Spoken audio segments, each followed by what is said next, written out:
The strongest barbarian in history stood alone against thousands of demons, and they weren't taking any chances. They chained him in place with a powerful restraint spell, silenced his voice, weakened his body, and stripped away every layer of his physical defense. Then they unleashed an amputation spell meant to tear off every one of his limbs before their monstrous commander. As if that wasn't enough, they even used an instant death curse reserved for only the strongest demons. The attack blasted away the arm holding his sword, leaving his battered body collapsed on the battlefield. An armored demon with white hair and massive horns smiled proudly as he walked toward the fallen warrior. Convinced that his greatest enemy had finally been defeated, the demon turned his back and prepared to leave. But the celebration ended instantly. The barbarian somehow forced himself back onto his feet and appeared right behind him, ready to keep fighting. The warrior, Wolfgang, revealed the reason he had survived this impossible war. Long ago, he formed a sacred pact with the angels. Through the blessing of the archangel Seraphim, he gained the ability to understand every language in existence. A floating skeletal demon mocked him for declaring war against demonkind alone, and called him nothing more than a foolish human. Wolfgang didn't bother arguing. He simply tightened his grip on his hammer and charged straight at the monster without the slightest hint of fear. As he launched himself into the attack, he admitted the monster was right about one thing: he really had lost his mind. But the demons were the ones who drove him to that point.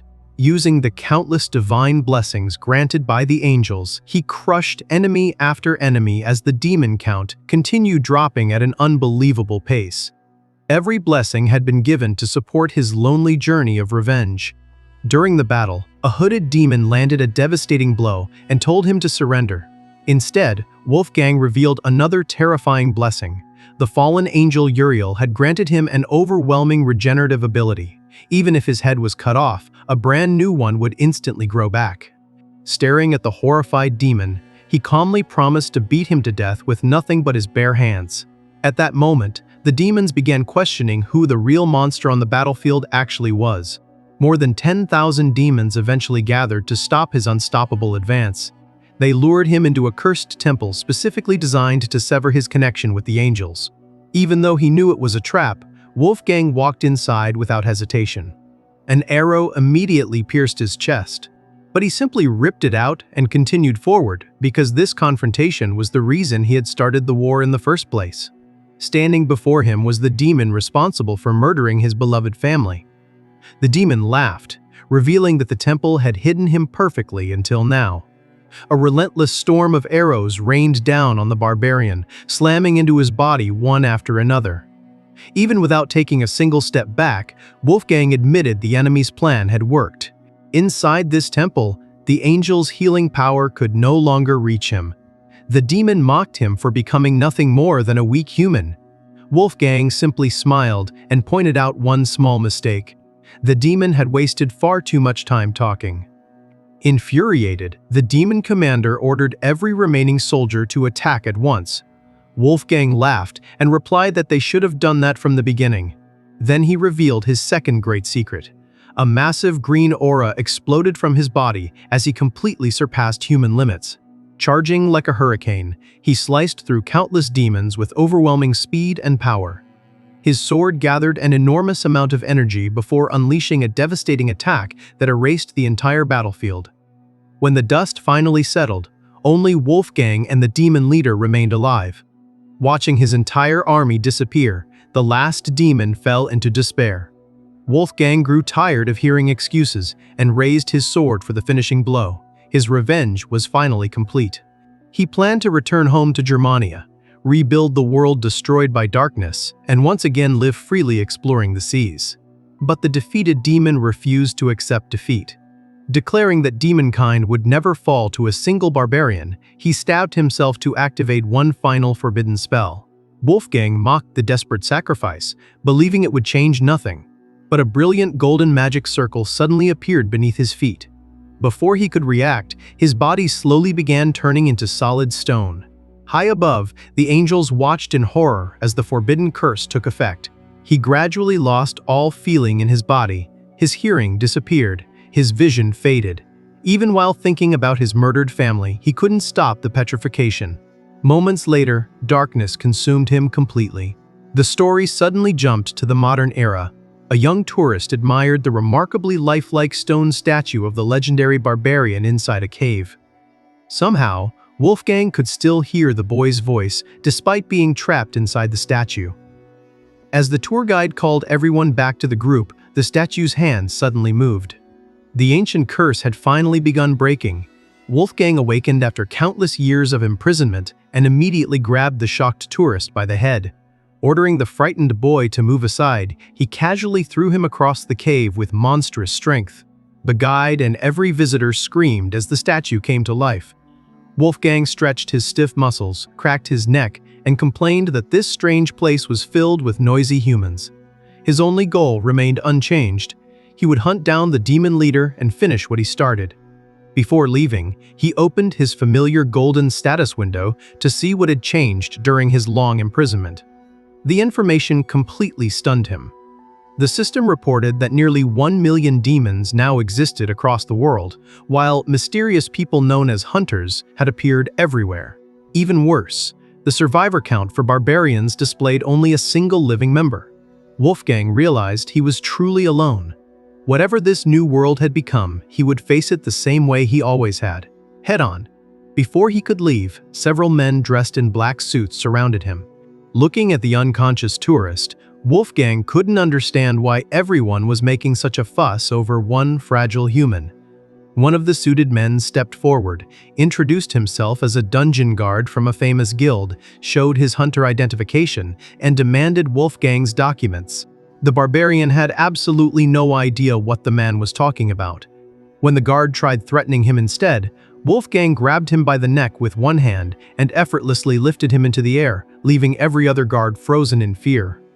Coldly, the barbarian warned that no living creature had the authority to control him. The terrified guard desperately begged for mercy while hanging helplessly in the air.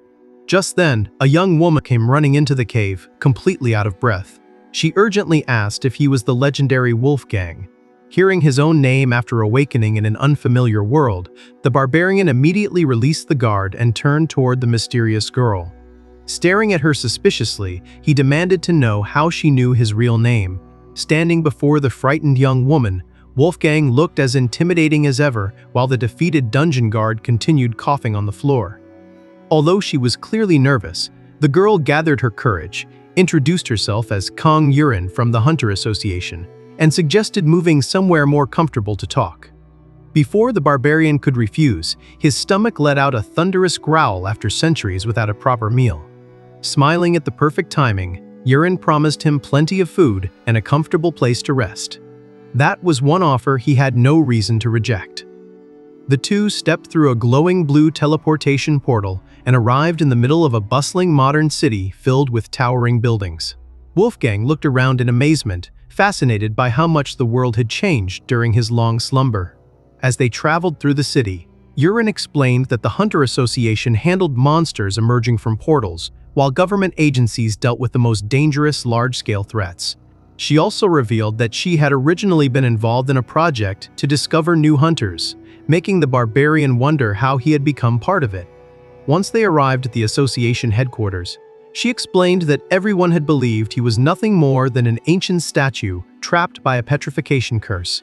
Walking through the enormous building filled with elite hunters, Yurin quietly admitted that discovering him had given her an incredible idea before suddenly falling silent. Wolfgang noticed the change immediately, but chose not to question her as she continued leading him deeper inside. His attention was quickly stolen by a strange hot box sitting on the table. Curious, he leaned forward and sniffed it cautiously. Yurin smiled and introduced the mysterious food as pizza before encouraging him to eat as much as he wanted. While he devoured the first slices at unbelievable speed, she explained that countless healing hunters had tried to remove the petrification curse over the years, but the demon's magic had simply been too powerful. The barbarian declared the food unbelievably delicious and even cursed modern humans for creating something so incredible. Still eating, he pointed toward a dark bottle sitting beside the meal and asked what it contained. Yurin opened the cola and suggested drinking it together with the pizza. Without hesitation, Wolfgang emptied the entire bottle in one gulp. The icy carbonation shocked his throat, making him pause for a brief moment. Yurin nervously waited for his reaction, only to sigh with relief when he admitted the strange drink was surprisingly refreshing and just as delicious as the food. As the barbarian continued eating, Yurin carefully shifted the conversation toward the present era. She asked whether he had realized how different the modern world was from the one he remembered, and then questioned what year he had originally lived in. Wolfgang looked completely confused by the concept of years as modern historians described them. The only point of reference he remembered was being born roughly 1,000 years after the legendary founding of Rome by Romulus. The answer instantly confirmed Yurin's theory. She excitedly jumped from her chair and declared that he truly had come directly from the ancient world. They were now living in the 21st century, meaning more than 1,000 years had passed since he had been turned into stone. As both an archaeologist and a hunter, she could barely contain her excitement over speaking with a living legend. Wolfgang, however, ignored her enthusiasm entirely and calmly asked for another box of pizza. Only after finishing several more boxes did he finally lean back in satisfaction. Looking at the mountain of empty pizza boxes, he asked the one question that mattered most to him. Did she know where to find the demon called Devil House? He explained that the monster was responsible for destroying his life and for turning him into stone during their final battle. Yurin immediately searched the Hunter Association's exclusive database, but the name produced absolutely no results. Although she found that strange, Wolfgang remained certain the demon still existed somewhere. Fighting back his emotions, he explained that defeating Devil House was the only way he could finally return home and reunite with his beloved family. Yurin's expression softened as she gently broke the painful truth. Ancient Germania no longer existed. More than 1,000 years had passed, and the lands he once called home now belonged to a country known as Norway. The realization struck the barbarian harder than any weapon ever had. Everything he loved had become nothing more than ancient history. Unable to contain his grief, Wolfgang slammed his fist into the wall. The concrete shattered instantly under the monstrous blow as cracks spread across the room. Furious, he shouted that he would find a way to bring his family back no matter what. Yurin tried to calm him, reminding him that the people he loved had passed away centuries ago. Wolfgang refused to accept that answer. He revealed that resurrecting his family had been one of the conditions of his divine contract with the angels. Finding Devil House was the only path left to fulfill that promise. Seeing the determination in his eyes, Yurin assured him that if the demon still existed anywhere in the world, she would use every resource available through the Hunter Association to find him. Hearing those words, the barbarian finally agreed to cooperate with her. He understood that she had her own reasons for waiting for his awakening and accepted working together, but on one condition. She had to devote every possible resource to tracking down Devil House. Yurin then explained that if he wanted to move freely in modern society, he would first need an official hunter's license. Fortunately, she believed he already possessed more than enough qualifications to pass. She also explained that licensed hunters received free housing, generous salaries, and numerous benefits. Wolfgang found the entire concept of money confusing, but she added one more incentive. Successful hunters could also form contracts with powerful beings known as constellations. Curious, Wolfgang admitted that he knew angels well but had never heard of constellations. Yurin explained that these guardian deities of the stars had only appeared 15 years earlier and now granted power and protection to talented hunters they chose as their champions. Their conversation continued until they arrived at a massive gymnasium packed with aspiring hunters. Today was the Hunter Academy promotion examination. Yurin pointed toward an enormous metal wall standing in the center of the arena and explained that it was the legendary Wall of Trials. The structure had been blessed with the power of the Spartan hero Leonidas. Wolfgang glanced at the massive wall and casually thought it looked fragile enough to break with a simple touch. At the registration desk, the attendant asked for the candidate's identity. Yurin officially introduced him as Wolfgang. Since he lacked any identification and appeared to be a foreigner, the attendant demanded a guarantor. Without hesitation, Yurin used her own Hunter Association credentials to personally vouch for him. Moments later, a muscular warrior dressed like an ancient Spartan entered the arena carrying the sacred spear of Leonidas's constellation. Yurin explained that placing the spear upon the altar would activate the Wall of Trials. As the weapon touched the pedestal, Violent sparks erupted throughout the room. The massive wall radiated an intense golden light, while divine magic circles spread across its entire surface, filling the arena with overwhelming holy energy. The examiner called for silence and officially announced the beginning of the promotion examination. While every candidate stared at the glowing monument in awe, Wolfgang's expression suddenly changed. The divine aura surrounding the wall felt strangely familiar, as if he had encountered that very power somewhere in his distant past. The wall of trials radiated an overwhelming golden light as energy poured endlessly from the sacred Spartan spear. The gray-haired examiner ordered every candidate to remain quiet because the first evaluation was about to begin. Watching the glowing monument closely, Wolfgang immediately recognized the familiar divine aura surrounding it. Before anyone could react, a system notification appeared. The constellation of Leonidas had sensed an intriguing presence and demanded that the examination begin immediately. The entire arena erupted in excitement as everyone assumed a deity had taken interest in one of the recruits. The examiner called the first participant Go Yuna, the talented daughter of the prestigious Blue Dragon family. Confidently walking toward the wall, she released an immense surge of blue energy that revealed she already possessed a provisional contract with a constellation. The instructors watched eagerly, convinced they were about to witness the birth of a fully contracted hunter. Gathering every ounce of power into her fist, she slammed the wall of trials with a devastating punch that sent a powerful shockwave through the entire gym. Moments later, the display lit up with a score exceeding 1,200 points. Wolfgang casually asked whether that score was impressive. Urin immediately explained that such a result already surpassed the requirements of an active professional hunter. Believing she had earned Leonidas's attention, Go Yuna proudly smiled. But the system quickly shattered her confidence. The constellation remained impatient and demanded the next challenger immediately. To make matters worse, the deity supporting Go Yuna became disappointed with her performance and revoked her provisional contract on the spot. The stunned young woman stood frozen before being ordered to leave the arena. Before she could even recover, a muscular young man stepped forward with an arrogant grin. He mocked her openly, claiming only someone as strong as himself deserved the attention of a legendary hero.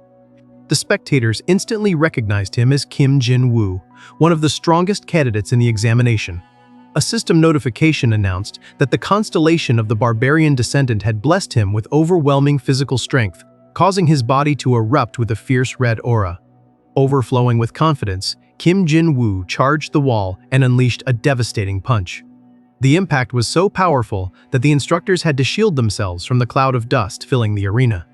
When the display settled, it revealed an astonishing score exceeding 2,000 points. The entire crowd gasped in disbelief, while the examiner admitted that such strength rivaled experienced high-ranking hunters. Certain he had succeeded, the young man proudly demanded to know whether Leonidas finally acknowledged him. Instead of praise, an unbearable divine pressure suddenly descended upon the arena. The overwhelming presence forced Kim Jin-woo to his knees before he could even understand what was happening. The system announced that Leonidas himself was furious. Terrified, the young man couldn't comprehend why the legendary hero had rejected him despite his incredible score. Then, the glowing wall displayed Leonidas's own declaration. A hero who had slaughtered countless demons had no interest in someone like him. At that moment, Wolfgang calmly walked toward the arena. Passing the kneeling candidate, he simply told him to move aside because he was not the warrior Leonidas had been waiting for. Enraged, Kim Jin-woo jumped back to his feet and blocked his path, insisting the old man wait for his turn. Wolfgang patiently warned him that he was only holding back because of a promise and advised him to leave peacefully. Instead, the arrogant youth grabbed the barbarian's arm and demanded an apology. Wolfgang looked down at the hand gripping him and quietly reached the end of his patience. Before reacting, he glanced toward Urin in the audience. She desperately shook her head, silently begging him not to hurt another candidate. Taking a deep breath, the barbarian decided to honor his promise. Kim Jin-woo continued shouting that anyone who insulted his constellation would suffer severe consequences. Wolfgang simply smiled and suggested asking the constellation itself what it thought. Then he calmly introduced himself. "My name is Wolfgang. If your constellation truly belongs to the barbarians, it should remember me. The moment those words left his mouth, a colossal beam of blue light ripped through the gymnasium ceiling. Every candidate screamed as an enormous divine figure descended from the heavens. To everyone's absolute disbelief, the gigantic barbarian constellation immediately knelt before Wolfgang with the deepest respect. Even Urin stood speechless as the divine being bowed its head and hailed him as the true supreme hero of all barbarians. Wolfgang calmly asked whether the spirit was angry over his disrespectful behavior. The deity immediately denied it, declaring that only Wolfgang deserved its respect. It even begged forgiveness on behalf of the arrogant candidate lying frozen in fear. The barbarian accepted the apology, but remarked that abusing divine power deserved proper punishment. The constellation completely agreed. With a single motion, it blasted Kim Jin-woo high into the air. A brilliant flash of energy erased every blessing he possessed, stripping away all of his divine contracts before he crashed unconscious onto the floor. The arena fell into complete silence as everyone watched the legendary constellation submit to a single man. Ignoring the terrified crowd, Wolfgang calmly approached the center of the arena and examined Leonidas's sacred spear resting upon the altar. Smiling confidently, he looked toward the Wall of Trials and casually asked whether the legendary Spartan hero could withstand even a fraction of his true strength. The system announced that Leonidas had become deeply moved by the barbarian's presence and eagerly welcomed the challenge. Accepting the invitation, Wolfgang decided to release only a tiny portion of his own power. Even that was enough to unleash a terrifying storm of blue aura that swept across the entire gymnasium. Candidates were thrown backward by the violent pressure while deafening winds filled the arena. Urin struggled just to remain standing before finally realizing the horrifying truth. Wolfgang wasn't taking an ordinary hunter examination. He was testing whether the constellation of Leonidas itself could survive his strength. Unable to withstand the overwhelming pressure, Leonidas's sacred relic began cracking from every direction as its brilliant golden glow steadily faded. Wolfgang calmly warned the legendary hero that resisting was pointless because he had no intention of losing. Another explosion of blue energy shook the entire building, threatening to bring the gym crashing down around everyone. Urin closed her eyes, convinced the structure was about to collapse. Then, without warning, the terrifying pressure vanished completely. Confused by the sudden silence, Urin opened her eyes only to find the candidates whispering in fear. Wolfgang was already standing quietly behind her with a calm expression. He lightly tapped her shoulder and announced that he was leaving because the examination no longer had any meaning for him. Completely bewildered, she hurried after him, unable to understand why he would abandon the test so casually. Their departure was interrupted by panicked assistants rushing toward the altar. The head examiner sprinted over and froze in horror. Leonidas's sacred spear had shattered into countless pieces, and enormous cracks were spreading across the Wall of Trials itself. Before anyone could react, the gigantic monument collapsed with a thunderous roar, filling the entire gymnasium with dust and complete destruction. Later, Wolfgang and Urin watched the news report covering the destruction of the Wall of Trials. Seeing the massive incident broadcast across television, the barbarian casually remarked that the wall had simply been too fragile for someone like him. An electronic chime soon announced that their number had been called at the Hunter Association's consultation desk. Urin led Wolfgang to the counter, expecting to finish the paperwork for his hunter license. Instead, the employee delivered some devastating news. Before receiving the license, they would have to pay compensation for destroying the sacred relic. The fine totaled 100 million won. Urin nearly stopped breathing after hearing the amount. Even so, the clerk handed Wolfgang an F-rank hunter license and explained they were actually fortunate because there were no harsher penalties for destroying an ancient relic. Outside the building, Urin handed him the license with a defeated expression. After subtracting the compensation that had already been arranged, they were still burdened with an enormous debt of 90 million won. Sitting on a park bench, Wolfgang innocently asked whether that was considered a lot of money. Hearing the question, Urin finally broke down in tears, convinced they were headed for bankruptcy. The barbarian wondered whether hunters simply earned very little. Urin explained that only elite hunters became wealthy, while archaeology hunters like herself survived on sponsorships and could never repay a debt that large. Wolfgang remained completely calm. Confidently, he declared that he could defeat hundreds of monsters with a single punch and ordered her to take him to the nearest dungeon immediately. Yurin explained that hunters couldn't simply walk into dungeons. They first needed to join an agency. Wolfgang compared the modern organizations to the guilds from his own era. She nodded and explained that agencies secured dungeon permits, handled legal disputes, and distributed loot in exchange for commissions ranging from 20 to 30%. Unfortunately, finding an agency proved far more difficult than expected. The first company rejected Wolfgang simply because he was a foreigner. Another refused him because he had never graduated from the country's prestigious hunter academy. A third turned him away because he had no financial or employment history.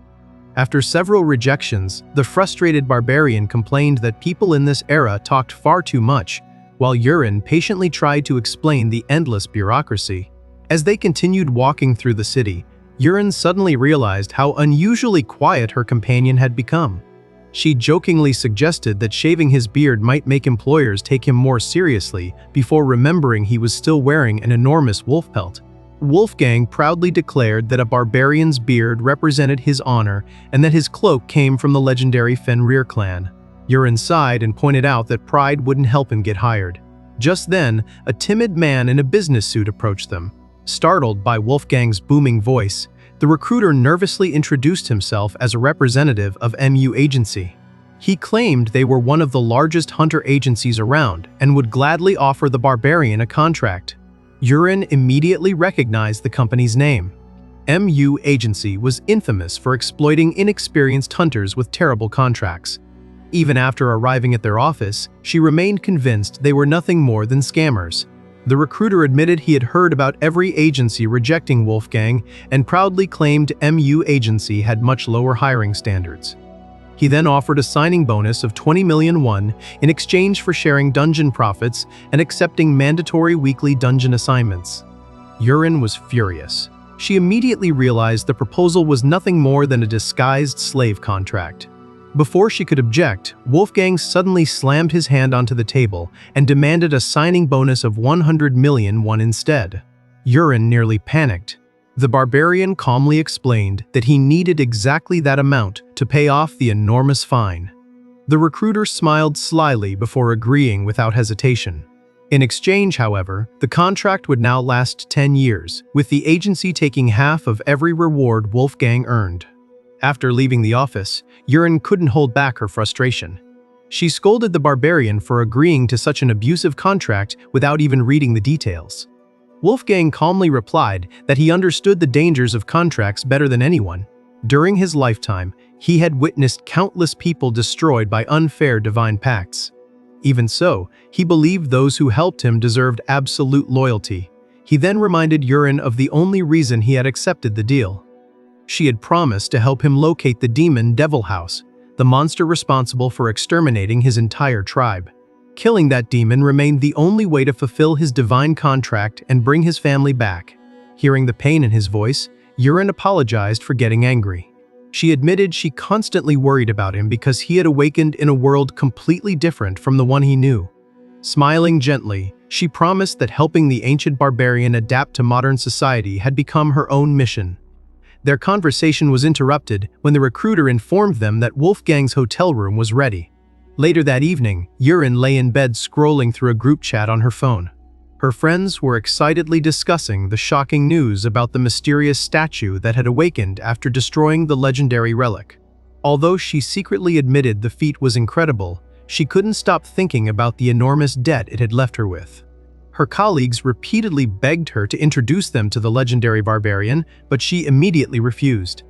Meanwhile, Wolfgang followed the recruiter toward his temporary lodging. Before leaving, he gave Yurin a quiet farewell and thanked her in his own reserved way. As he disappeared down the street, she watched the sunset with a worried expression, wondering whether the giant barbarian would be all right on his own. Then she suddenly remembered something that bothered her even more. She had forgotten to buy him another bottle of cola. The recruiter eventually stopped outside room 305 and handed Wolfgang the key. The barbarian immediately asked when he could begin clearing dungeons. The employee explained that dungeon assignments were available on weekdays and that hunters were only required to work a minimum of 2 days each week. Wolfgang looked puzzled and asked whether anyone would stop him from working all 5 days instead. The recruiter smiled and assured him there would be no problem with that. He simply explained that all dungeon locations and departure times would be sent directly to his cell phone through text messages. After wishing him a pleasant night, the recruiter left. Wolfgang stepped inside his room and looked around. Compared to the grand halls and open wilderness he had known, the tiny room reminded him of a cramped inn owned by dwarves. He sat on the bed and admitted it was at least comfortable enough, but soon realized he needed to find the bathroom. Standing in complete darkness, the barbarian searched for a torch before remembering Yurin had mentioned a strange, glowing object called a cell phone. He began looking around the room for it, but instead picked up a shiny bank card. Staring at the tiny golden rectangle in confusion, he wondered whether this impossibly small object was the mysterious device she had described. After several moments of confusion, Wolfgang could only shake his head. This new era was filled with incomprehensible inventions. Giving up for the night, he lay down in the darkness, realizing that adapting to the modern world might prove even harder than fighting an army of demons. The following morning, the gray-haired supervisor gathered the rookie hunters before their first assignment and checked whether everyone had arrived. His expression immediately changed when he spotted Wolfgang walking toward the group wearing nothing but his enormous wolf pelt and his usual barbarian attire. Staring in disbelief, the supervisor asked if he seriously planned to enter a dungeon dressed like that. The disrespect instantly irritated Wolfgang. For a brief moment, he wondered how such an insolent man dared speak to him that way. Just as his patience reached its limit, he remembered the promise he had made to Yurin. She had warned him that the modern world no longer worked like the one he came from. Hunters relied on cooperation, and information spread across the internet and news networks almost instantly. If he attacked people every time they offended him, the entire world would turn against him. More importantly, it would become far more difficult to track down Devil House and complete his revenge. Remembering her advice, Wolfgang swallowed his pride and calmly replied that he had no intention of harming anyone. Satisfied, the supervisor explained that today's assignment was inside a slime dungeon and ordered the barbarian to wear proper protective equipment. Looking at the giant sword resting on Wolfgang's shoulder, he mockingly asked why he was carrying such a massive slab of metal. He then ordered him to leave the weapon behind, take a bath, and change into suitable clothing. Wolfgang took a deep breath and forced himself to tolerate the ridiculous instructions. Then, without the slightest embarrassment, he began removing his pants right there in the middle of the street. The horrified supervisor immediately shouted at him to stop, while everyone nearby froze in shock. Completely confused, Wolfgang simply asked where the nearest river was, because that was how people bathed in his time. A short while later, the group traveled toward the dungeon in a blue pickup truck. One of the other F-rank hunters lazily complained about the boring assignment, but the supervisor reminded him they were lucky to have such safe work. The young hunter explained that he only needed quick money to pay the registration fee for the hunter promotion examination. The supervisor laughed, telling him there was no such thing as an easy job that paid well. When the boy continued complaining about the low wages, the irritated supervisor bluntly told him to quit if he disliked it so much. The truck eventually stopped outside the dungeon entrance, where the recruiter from MU agency was already waiting to greet them. The younger hunter found it strange that an agency representative had come personally, before realizing it was because today marked Wolfgang's first mission. The recruiter immediately asked how the new hunter was performing. The supervisor simply pointed toward Wolfgang. The businessman nearly fainted. The barbarian was wearing nothing except oversized work overalls with no shirt underneath. Wolfgang casually explained that they had told him to remove his clothes, and that at least the overalls didn't interfere with his movements. The recruiter quickly clarified that the problem wasn't modesty, but safety. Slime dungeons contained poisonous toxins, so hunters normally wore fully sealed protective suits. Unfortunately, nothing in the agency was large enough to fit Wolfgang's massive body. After thinking for a moment, the recruiter decided that wearing a gas mask would at least reduce the risk. He repeatedly warned the barbarian never to touch the slimes directly, while another employee hurried off to search for larger protective gear. Before entering, the supervisor confirmed that the first floor was completely safe because only dead slimes remained there.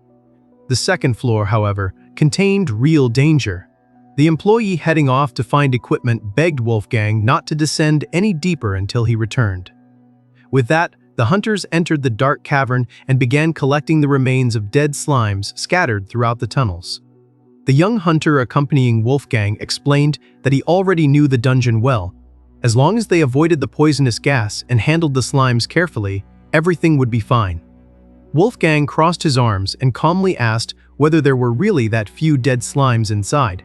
He then pointed toward the thick reinforced glass containers they had brought and asked how many he was expected to carry. The young hunter laughed and explained that even carrying one was exhausting because of how heavy they were. Wolfgang responded by casually lifting several containers onto his back at once. His only complaint was that they hadn't brought more. The younger hunter stared in disbelief, while the barbarian remarked that slimes had always been among the weakest monsters in existence. Back in his own era, they were so insignificant that he rarely bothered killing them. A short time later, the younger hunter noticed an intact slime corpse nearby. Carefully picking it up with protective gloves, he explained that dead slimes hardened into valuable materials but remained highly poisonous. Direct skin contact could be extremely dangerous. Ignoring every warning, Wolfgang grabbed the slime with his bare hand. The young hunter nearly had a heart attack. He immediately demanded to inspect the barbarian's hand, convinced the poison should have melted his skin away. Instead, he found nothing, not even a scratch. Unable to understand what he was seeing, the stunned hunter watched as Wolfgang casually picked up another poisonous slime with his unprotected hands. The barbarian simply showed him his perfectly unharmed fingers and explained that something this weak could never injure him. Then, to make matters even worse, he removed his gas mask. Complaining that the modern equipment was uncomfortable, Wolfgang declared he could breathe perfectly fine without it and told his companion to focus on finishing the job so they could earn their money. The younger hunter was stunned that the barbarian had overheard his earlier conversation about needing money for the promotion exam despite being so far away. As they continued searching the first floor, another problem became obvious. Their collection containers were still almost empty. The younger hunter sighed in frustration, explaining that by this point they normally would have filled at least 2 full containers. If things continued like this, they would barely earn enough money to justify the trip. Wolfgang immediately suggested descending to the second floor. His partner quickly refused. 2 F-rank hunters had no business entering the deeper levels. Wolfgang calmly insisted they would return with every container full. The younger hunter still preferred accepting the financial loss rather than risking both their lives. He also reminded the barbarian that he wasn't even wearing proper protective equipment. Wolfgang simply shrugged. To him, none of those concerns mattered. After hesitating for several moments, the young hunter reluctantly agreed to follow the giant deeper into the dungeon. As they descended the stone staircase, the atmosphere changed completely. The young hunter admitted he had a terrible feeling about what awaited them below. Then, Wolfgang suddenly stopped. From somewhere deep within the darkness, he heard a disturbing sound. More importantly, he recognized the unmistakable aura of a demon lurking somewhere ahead. Back at the Hunter Association, Yurin tried calling Wolfgang to check on his first dungeon mission. Instead of connecting, she was greeted with a message saying his phone was out of service. The response immediately worried her because the agency had promised to provide the barbarian with a working cell phone.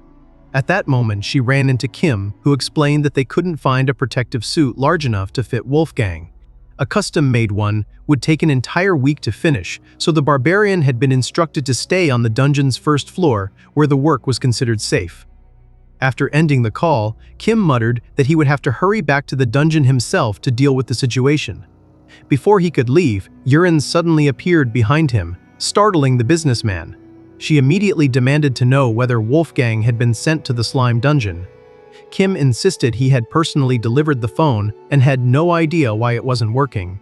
Growing more anxious by the second, Yurin ordered him to take her there immediately.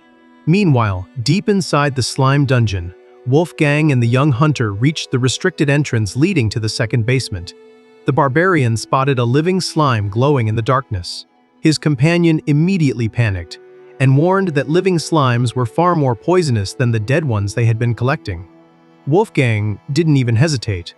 He grabbed the creature with his bare hands and crushed it effortlessly before tossing the remains into one of the collection containers. Looking around, he quickly noticed that the second floor contained far more monsters than the upper level. The young hunter celebrated after seeing their container finally filled. With this haul, he would finally earn enough money to pay for the hunter promotion examination. Satisfied with their success, he suggested returning to the surface before their luck ran out. Wolfgang, however, wasn't looking at the exit. His attention had shifted toward a massive dark opening that descended even deeper into the dungeon. The young hunter froze. That tunnel led to the forbidden third floor. He rushed after the barbarian, reminding him that low-rank hunters were strictly prohibited from entering. Warning signs clearly stated that the area belonged to the powerful Holy Star Guild and that trespassers could be punished with death. Ignoring the warnings, Wolfgang continued downward. The young hunter hurried after him while carefully avoiding strange slime seeds scattered across the staircase. When they reached the hidden chamber below, both of them stopped in shock. A gigantic slime king was imprisoned inside an enormous transparent tank. The young hunter instantly realized the horrifying truth. Every slime found throughout the dungeon had originated from this single monster. Wolfgang examined the room and noticed a massive mana injector constantly supplying energy to maintain the creature's barrier. Smaller metal tubes extended from the tank in every direction, continuously producing baby slimes that crawled upward toward the higher floors. His companion finally understood the entire operation. The Holy Star Guild wasn't clearing the dungeon, they were farming it.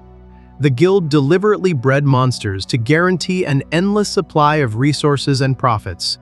Just then, Wolfgang suddenly became alert. He quietly remarked that the airflow inside the chamber had changed. Moments later, the entire underground facility began shaking violently. The frightened young hunter had no idea what was happening until Wolfgang pointed upward. An enormous avalanche of household garbage suddenly crashed through a giant chute above them. Countless bags of trash poured directly into the Slime King's tank. Wolfgang silently watched as the gigantic monster consumed every bit of organic waste and industrial garbage without stopping. Almost immediately afterward, it began producing even more slimes through the connected tubes. The young hunter stared in disgust. The Holy Star Guild had been feeding the city's garbage directly to the Slime King to manufacture an endless army of monsters for profit.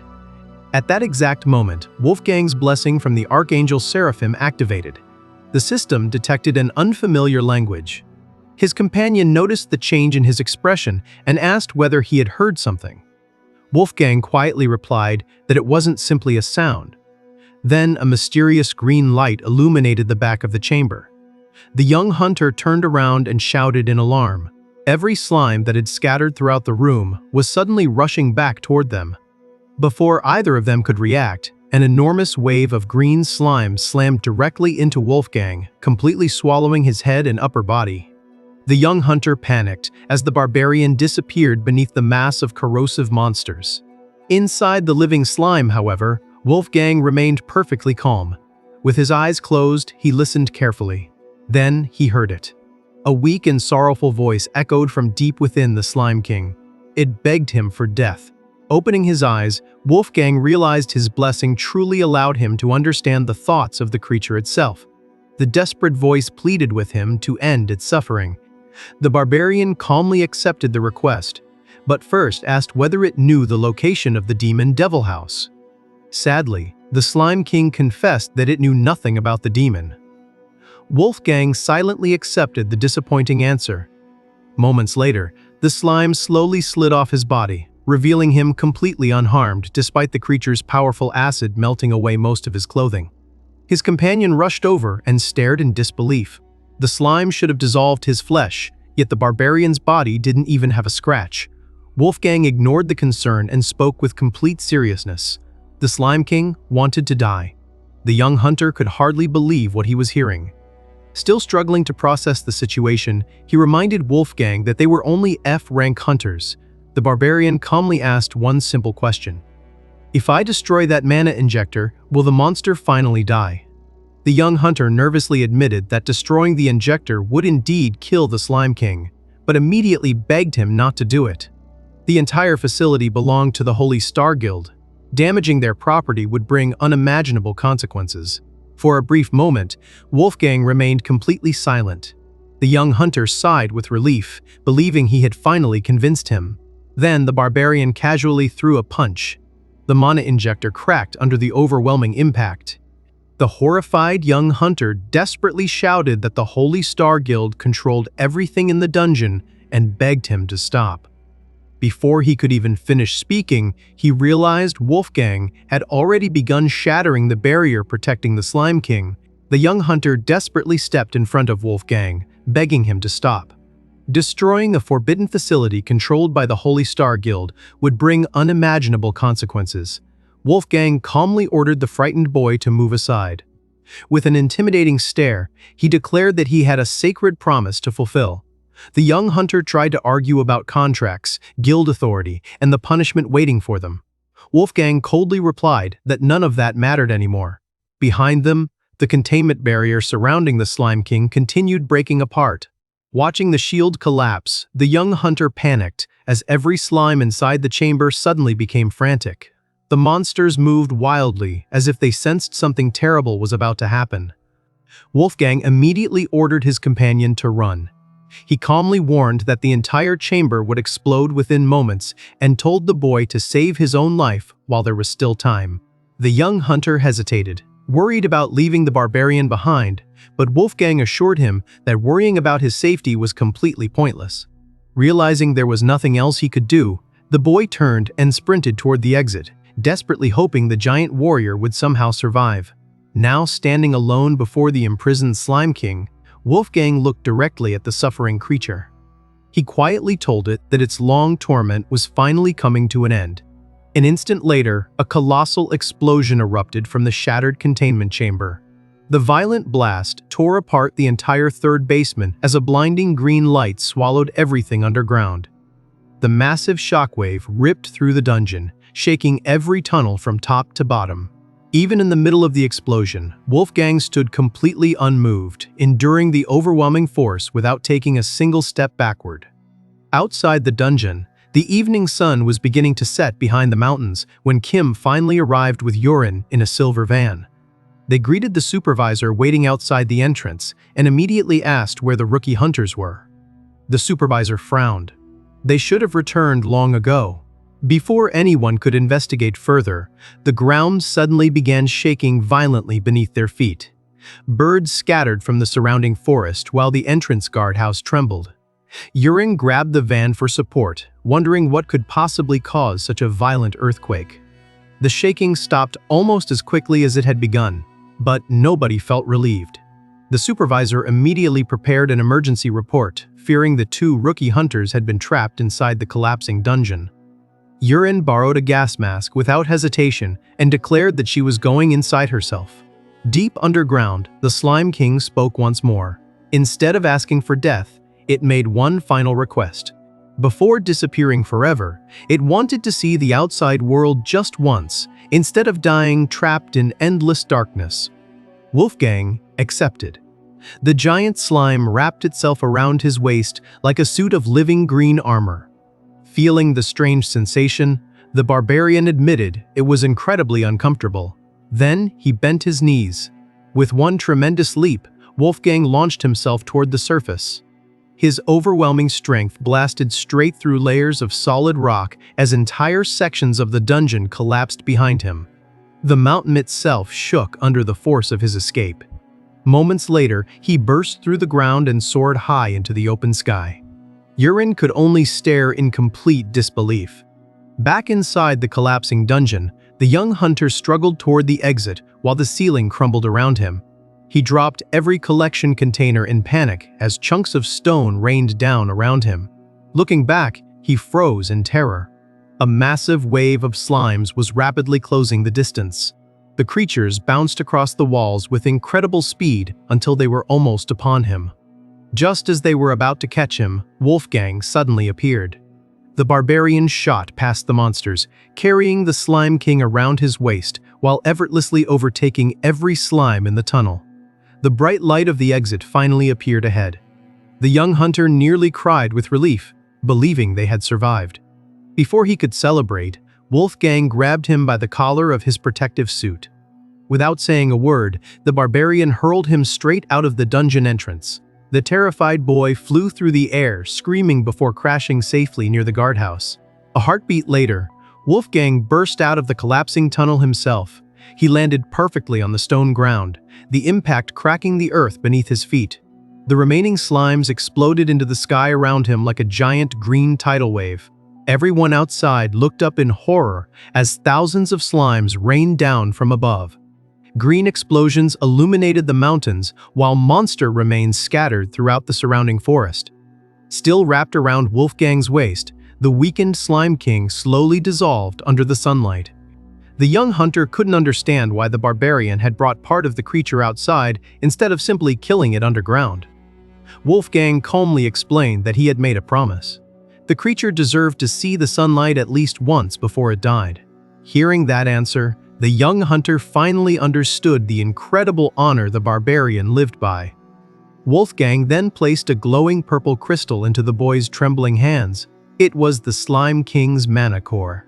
He explained that destroying the core would finally grant the creature peace, while allowing whoever shattered it to inherit part of the Slime King's mana. The stunned young hunter couldn't believe such an incredible treasure was being handed to him. When he asked why, Wolfgang simply replied that he had no need for that power. Among barbarians, debts were always repaid. Since the young hunter had fought beside him, this was his reward. Speechless, the boy realized the barbarian had completely changed his future with a single act of generosity. As the last traces of the Slime King faded beneath the evening sun, the creature quietly thanked Wolfgang for allowing it to witness the outside world one final time. Looking toward the road, Wolfgang suddenly spotted Yurin. With a broad smile, he happily waved and shouted, asking if she had come all the way there just to see him. Before anyone could react, he jumped down from the guardhouse and ran toward the waiting van. Behind him, the overwhelmed employees desperately called for dozens of transport trucks to clean up the mountain of slime remains and garbage scattered across the area. Yurin quickly asked the supervisor for permission to leave with Wolfgang. Since the cleanup would take hours, he immediately agreed. Without wasting another second, she shoved the confused barbarian into the van. Wolfgang asked why everyone seemed to be in such a hurry. Yurin immediately questioned whether he was responsible for the enormous slime disaster outside. The barbarian innocently denied causing any trouble. He insisted that all he had done was keep a promise. Ignoring the explanation, Yurin ordered the driver to step on the gas. As the van sped away, she told Wolfgang that someone extremely important had been waiting to meet him in the city. The barbarian's eyes immediately widened. For the first time since awakening, genuine excitement crossed his face. He eagerly asked whether they had finally discovered a clue about the demon, Devil House. As night settled over the mountains, the rookie hunters prepared to head home in the cargo truck. The gray-haired supervisor said goodbye to the MU agency manager, who remained behind because the payment for the collected monsters still required approval. The manager explained that the paperwork would likely take much longer than usual due to the unbelievable amount of slime remains recovered from the dungeon. Moments later, he received a phone call confirming the final weight, 150 tons. Even he was stunned. Far away at the guild headquarters, the team leader exploded with anger after hearing the report. She refused to believe anyone had collected more than $1 billion worth of monster materials based solely on a phone call. Ordering her younger brother to stop relying on secondhand reports, she demanded that he inspect the dungeon personally before approving such an outrageous payment. On the other end of the call, the exhausted guild employee reluctantly accepted his sister's orders. Complaining about being forced into overtime once again, he headed toward the dungeon entrance to investigate the mysterious incident himself. Meanwhile, back in the city, hot water poured from the shower inside Wolfgang's temporary room. The barbarian stared in amazement at the endless stream of water, unable to understand how such a strange invention worked. Curious, he even wondered whether modern houses somehow collected rainwater on their rooftops. Outside the bathroom, Yurin reminded him to hurry because someone extremely important was waiting to meet him. Wolfgang calmly agreed while putting on the gray shirt she had left for him. A few minutes later, he walked out barefoot wearing clothes that were clearly much too small for his enormous frame. Yurin apologized, promising to buy proper clothes and shoes that actually fit him the following day. Wolfgang's stomach rumbled again. He admitted he was starving.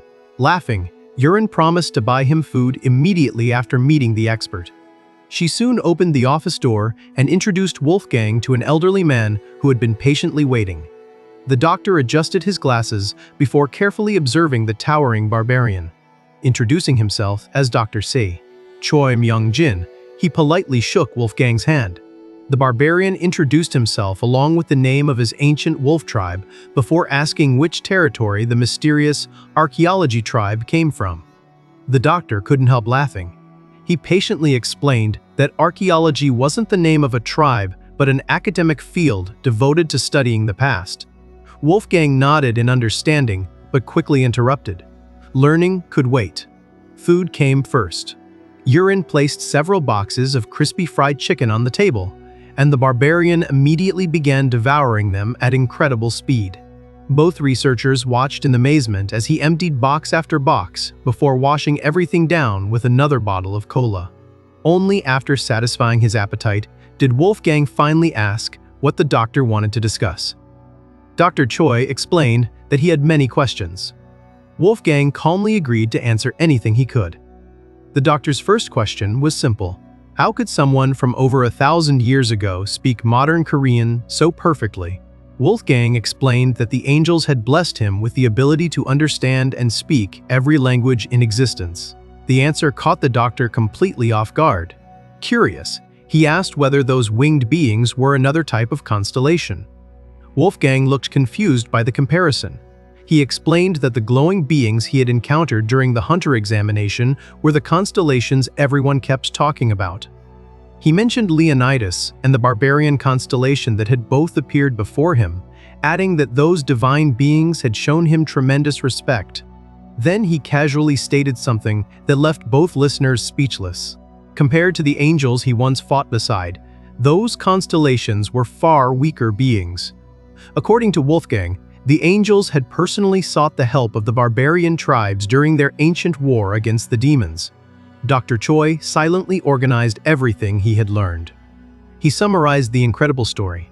The angels and demons had fought a great war. The barbarian tribes answered the angels' call. Every member of Wolfgang's tribe was eventually slaughtered.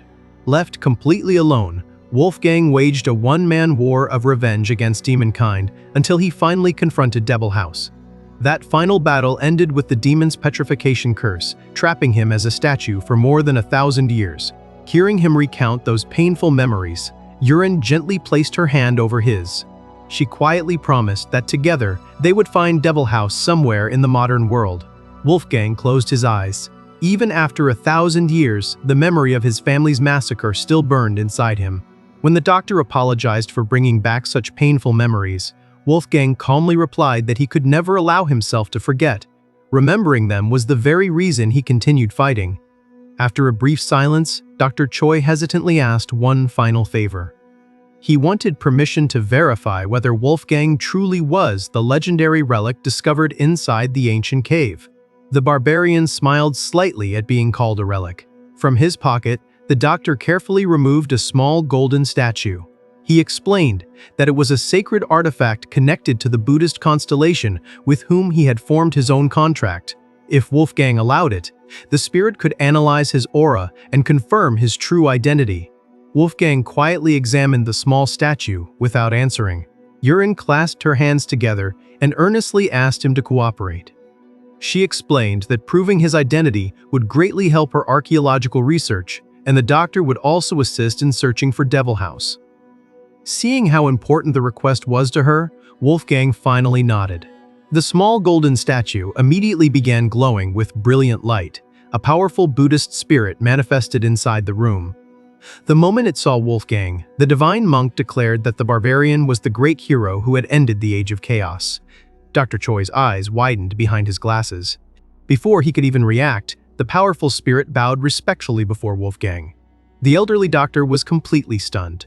The spirit then calmly explained that formalities were unnecessary before someone like him. It also added that Wolfgang's victory long ago had only been a partial one. Before anyone could ask what that meant, Dr. Choi's mana reached its limit. The spirit disappeared. Sweating heavily from the enormous mana consumption, the doctor wiped his forehead before thanking Wolfgang for answering his questions. He no longer had any doubts. The legendary barbarian standing before him was completely genuine. Meanwhile, back inside the slime dungeon, a guild employee carefully entered the ruined third basement. The moment he saw the shattered containment chamber, his face turned pale. The Slime King was gone. Completely bewildered, he couldn't understand how such a heavily protected facility had been destroyed. At the Holy Star Guild headquarters, Guild leader Kang Mi-yan furiously demanded an explanation over the phone after learning that the Slime King had disappeared. Her brother reported that the containment unit had been completely destroyed and now stood empty. The news immediately raised her suspicions. She refused to believe ordinary rookie hunters could accomplish something like this. Instead, she suspected that MU Agency had secretly deployed an incredibly powerful hunter. Her brother quickly corrected her. Only 2 hunters had entered the dungeon. Both were low-ranking rookies. One of them had received his hunter license only that very day. Hearing that detail, Kang Mi-yan became even more interested. Sensing that something wasn't adding up, she immediately ordered her brother to gather every piece of information available on the mysterious rookie hunter. If MU Agency truly bore responsibility for the destruction, she intended to use that hunter's personal records as evidence and drag the agency into court. Just then, he informed her that the guild had been charged over 1.4 billion won, and MU employee has been waiting there for hours. Furious after hearing about the massive debt, Kang Mi-yan immediately ordered the collector waiting at the company to be thrown out. Far away from the chaos surrounding the Slime King, Wolfgang and Yurin visited a shopping mall that was running a huge clearance sale. While sitting inside a shoe store, the barbarian pulled out a credit card and asked a question that had been bothering him. He wanted to know why he couldn't use the tiny card to talk to people from far away. Yurin stared at him for a second before bursting into laughter. She quickly realized he had mistaken the credit card for a cell phone. Wolfgang admitted he had received another larger object, but left it behind because he thought it was completely useless. Trying not to laugh, Yurin explained the difference between a phone and a payment card, promising to teach him how modern technology worked. Just then, the store employee returned with the largest pair of shoes available. The worker confidently approached before freezing in shock after seeing the enormous size of Wolfgang's feet. Elsewhere inside the mall, a suspicious man wearing dark glasses quietly studied an old photograph of Wolfgang dressed in his ancient battle gear. Keeping his distance, he secretly followed Wolfgang and Yurin through the shopping center. Meanwhile, Yurin helped the barbarian choose clothes that would make him stand out a little less in modern society. After changing, Wolfgang stepped out wearing a brown trench coat. Smiling, Yurin joked that he looked like a kind old man from another era. She removed his hat and laughed again, saying he finally looked like someone from the 21st century. Wolfgang promised to get used to dressing like everyone else, although he admitted modern life was far more complicated than fighting monsters. A few moments later, Yurin excused herself to use the restroom. Left alone, Wolfgang stood in front of 2 different bathroom doors, completely confused about why people needed separate entrances. At that exact moment, his system detected danger. A warning appeared as one of the hidden attackers activated a movement skill and rushed toward him at high speed. The masked man lunged forward, attempting to snatch Wolfgang's shopping bags. The barbarian casually stepped aside. The attacker crashed straight into the floor. His partner immediately charged in with his fist engulfed in flames as another system message identified the technique as a powerful heavy attack skill. Wolfgang didn't even flinch. He simply raised one hand and grabbed the attacker's head before the punch could reach him. Holding the man in place with a single hand, Wolfgang calmly asked who had sent them. The attacker arrogantly demanded that Wolfgang come with them without causing trouble. Instead, the barbarian slowly tightened his grip. The man's sunglasses shattered instantly. He screamed in pain while begging his unconscious partner for help. Ignoring the cries, Wolfgang asked whether they worked for the Holy Star Guild. Meanwhile, inside the restroom, Yurin quietly washed her hands while worrying about her unusual partner. She wondered whether he even knew how public bathrooms worked, and jokingly regretted that she couldn't go inside to help him. Outside, Wolfgang finally released the terrified attacker. Before letting the 2 men escape, he gave them a simple warning. If they ever came after him again, their entire organization would be wiped out. The 2 injured hunters fled in terror, swearing revenge as they disappeared into the crowd. A moment later, Yurin returned and noticed only a pair of broken sunglasses lying on the floor. Completely unaware of what had just happened, she suggested grabbing something to eat before heading home. She also promised to teach Wolfgang how to use both his cell phone and his credit card properly. Grinning mischievously, she declared that they would buy as much food as they wanted using Dr. Jactor. Choi's credit card. Elsewhere, MU agency learned that the Holy Star Guild had officially filed a lawsuit worth more than 1 billion won over the destruction of the Slime King facility. Manager Janu couldn't believe it. The guild was blaming MU agency even though only 2 rookie hunters had entered the dungeon. His colleagues suggested reviewing the surveillance footage submitted as evidence. The video showed Wolfgang effortlessly defeating the 2 hunters who had tried to ambush him at the shopping mall. One of the attackers was reportedly as strong as a D-rank hunter, while the other had recently advanced in rank. The guild now demanded to know why MU agency had hidden Wolfgang's true strength. Furious at the accusation, Janu stood up and decided to confront the Holy Star Guild personally. His colleague even suggested filing a counter-lawsuit to recover the money the guild still owed them. As Janu rushed into a taxi, he replayed the footage one more time. Something immediately caught his attention. Wolfgang had stopped a Constellation-enhanced attack without even blinking. More importantly, he had done it without possessing an active Constellation contract himself. For the first time, Janu began questioning who Wolfgang really was. Was he truly the legendary hero from ancient history? Or was there an even greater secret hidden behind the Barbarian's unbelievable strength? A few days later, Wolfgang calmly walked through a pedestrian crossing with his massive sword resting on his shoulder. Watching everyone obediently wait for the traffic light, he couldn't help joking that the king ruling this land must enjoy making people stand around for no reason. Remembering Yurin's lesson about traffic signals, he patiently waited until the light changed. Across the street, Yurin happily waved at him. Relieved to finally find his guide, Wolfgang crossed over and followed her to the Archaeology Association, where Dr. Choi was already waiting. The elderly researcher warmly welcomed them before leading everyone into the association's storage room. Along the way, Dr. Choi couldn't stop staring at Wolfgang's enormous sword, making the barbarian increasingly uncomfortable. Yurin laughed and explained that archaeologists simply couldn't resist getting excited whenever they saw ancient relics.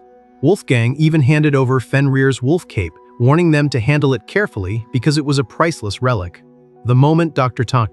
Choi heard the name, he nearly stumbled backward in shock. Inside the storage room, rows of priceless relics filled the enormous vault. Dr. Choi introduced them to Kang Ji-ho, a rank A archaeologist, and her assistant, Choi Jung-an. Both researchers were amazed to finally meet the legendary warrior in person. Ji-ho politely shook Wolfgang's hand while introducing herself, and the barbarian returned the greeting with respect. Her assistant, however, couldn't take his eyes off the massive sword and eagerly asked whether it had awakened alongside the 1,000-year-old hero. Wolfgang proudly explained that the sword had been passed down through generations as the sacred weapon of his tribe's chieftains. Ji-ho smiled and revealed that they had actually invited him for another reason. They needed his help identifying a mysterious relic. Wolfgang quietly whispered to Yurin, asking whether archaeologists were always this excited.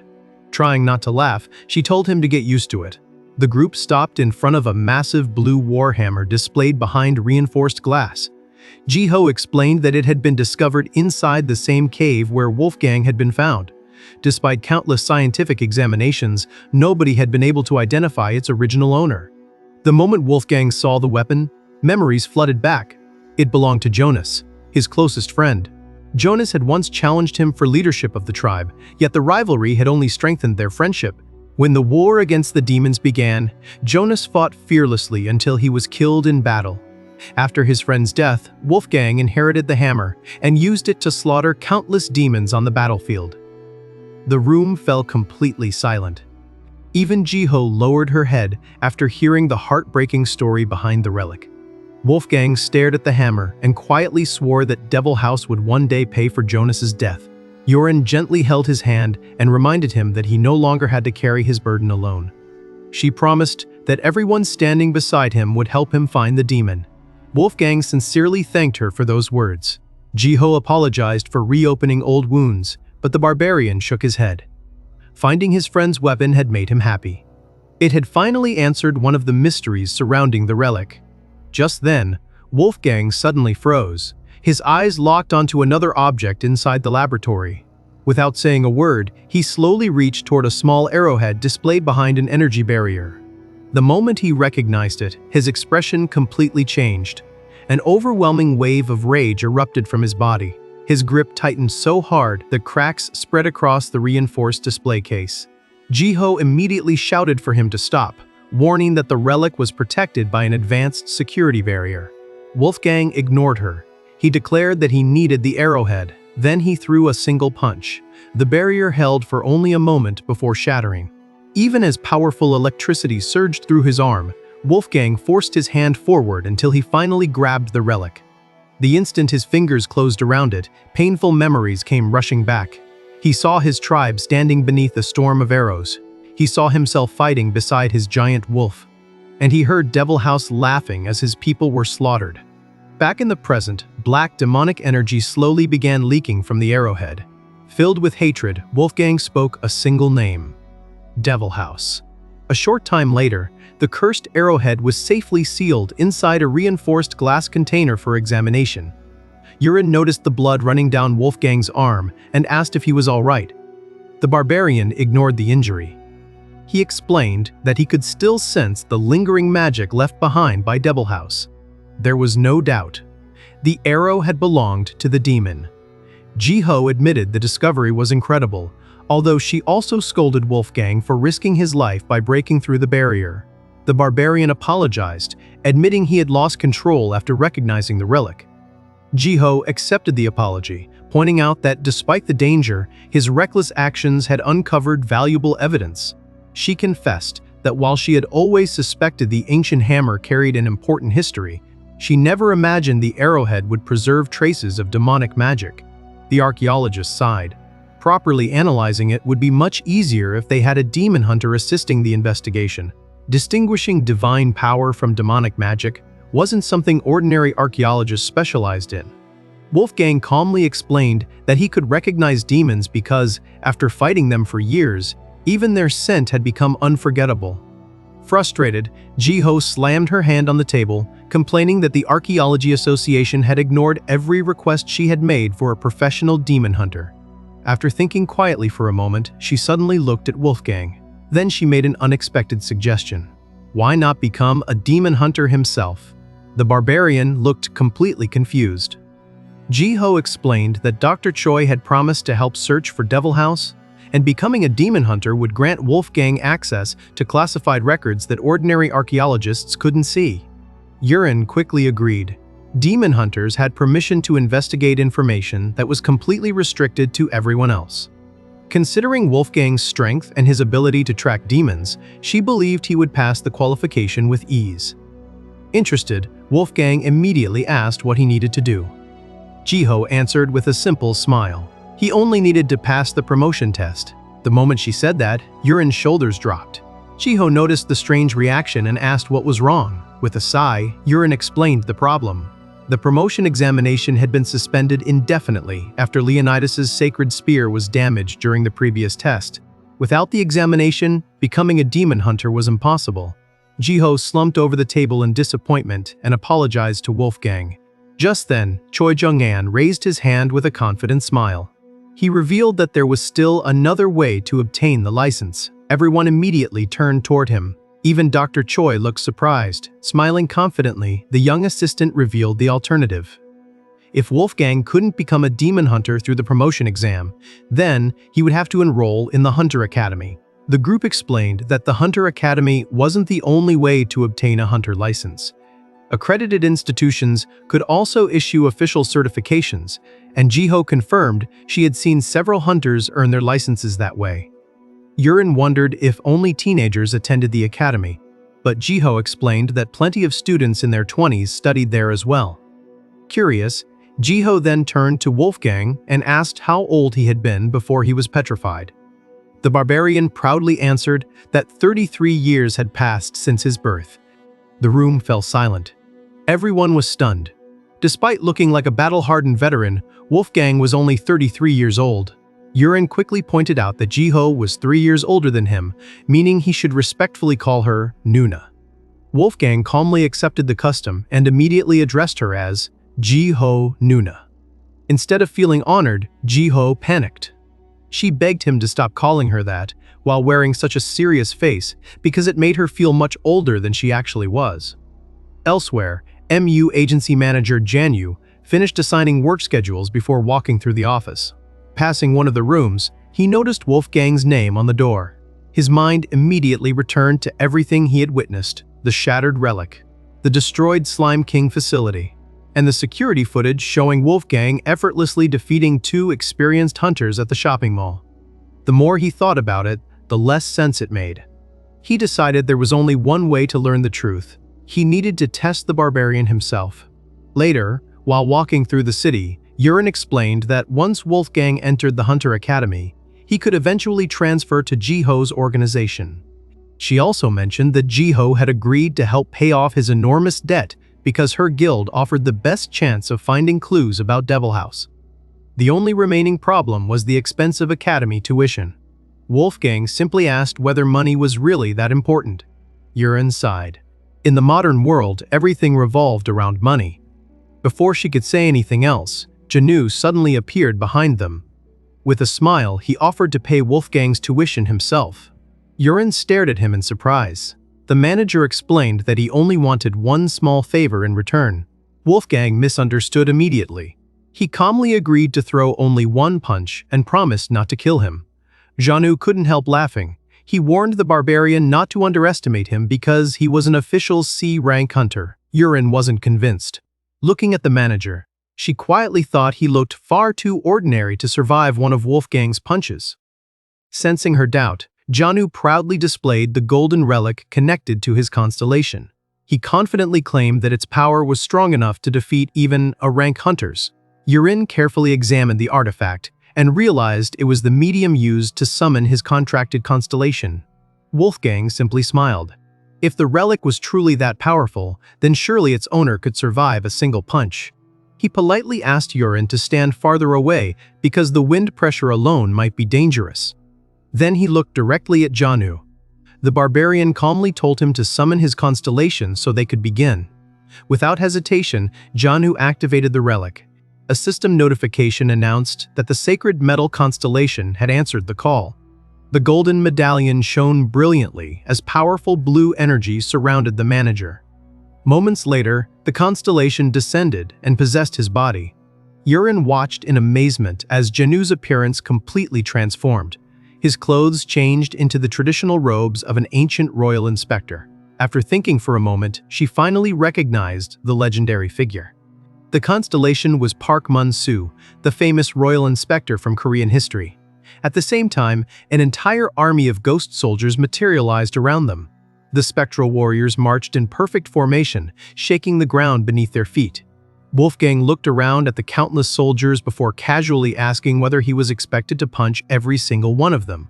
Park Mun-soo calmly explained that the soldiers existed only to gather sacred energy. His judgment would only punish the guilty. If Wolfgang truly carried no evil in his heart, he would suffer no harm. The Barbarian accepted those words without hesitation. Then he raised his fist. Before anyone could react, Wolfgang threw a single punch. The attack shot straight through the formation and slammed directly into Park Mun-soo's face.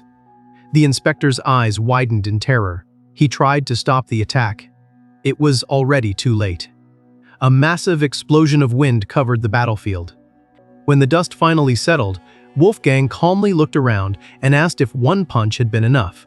The constellation's possession ended instantly. Park Mun-soo's spirit disappeared. Janyu collapsed onto the pavement. Outside the ghostly formation, Yurin desperately tried to see what had happened, but the spectral soldiers blocked her view. Moments later, the entire army dissolved into blue light. When the battlefield finally became visible again, she froze. Wolfgang was still standing. Janu was lying flat on the ground. The entire fight had ended before she even saw the punch. She immediately ran over and asked whether Wolfgang had been injured. The Barbarian calmly replied that he felt perfectly fine. Instead, he seemed more concerned about the manager. Yurin nervously asked if he had accidentally killed him. a bruised Janu suddenly coughed. Still lying on the ground, he admitted that the test had not gone anything like he expected. Relieved, Wolfgang simply asked the only question that mattered. "So, does that mean my tuition is paid?" Yurin nodded immediately. She firmly reminded him that classes started at 9 o'clock Monday morning and warned him not to be late. With that settled, she led Wolfgang away, leaving the battered manager lying on the pavement. As the sun slowly set over the city, Janu struggled to sit up while wiping the blood from his face. Despite taking a direct hit, he couldn't sense even the slightest trace of evil from Wolfgang's aura. Instead, what truly shocked him was something else. Even while possessed by a powerful constellation, he hadn't been able to react to the Barbarian's punch. Watching Wolfgang disappear into the distance, Janu quietly wondered who he really was. Was he simply an unbelievably powerful hunter? Or could he be a divine being, far beyond even the constellations themselves? Meanwhile, at the Hunter Academy, a muscular student named Jin Woo focused on his daily training. Standing before a reinforced strength measuring machine already covered with dents from previous sessions, he gathered every ounce of magical power into his fist. Blue flames wrapped around his arm as he let out a roar and threw everything he had into a single punch. The impact completely destroyed the machine. Breathing heavily, Jin Woo looked up at the digital display. After flickering for a few seconds, the screen registered a brand new personal record. Seeing his score, the young hunter smiled with satisfaction. He had become even stronger. A few days later, Wolfgang finally arrived at the Hunter Academy. The academy sat high on a mountain, forcing visitors to climb a massive staircase before reaching the entrance. Wolfgang walked up effortlessly. Behind him, manager Janu struggled to keep up, gasping for breath with every step.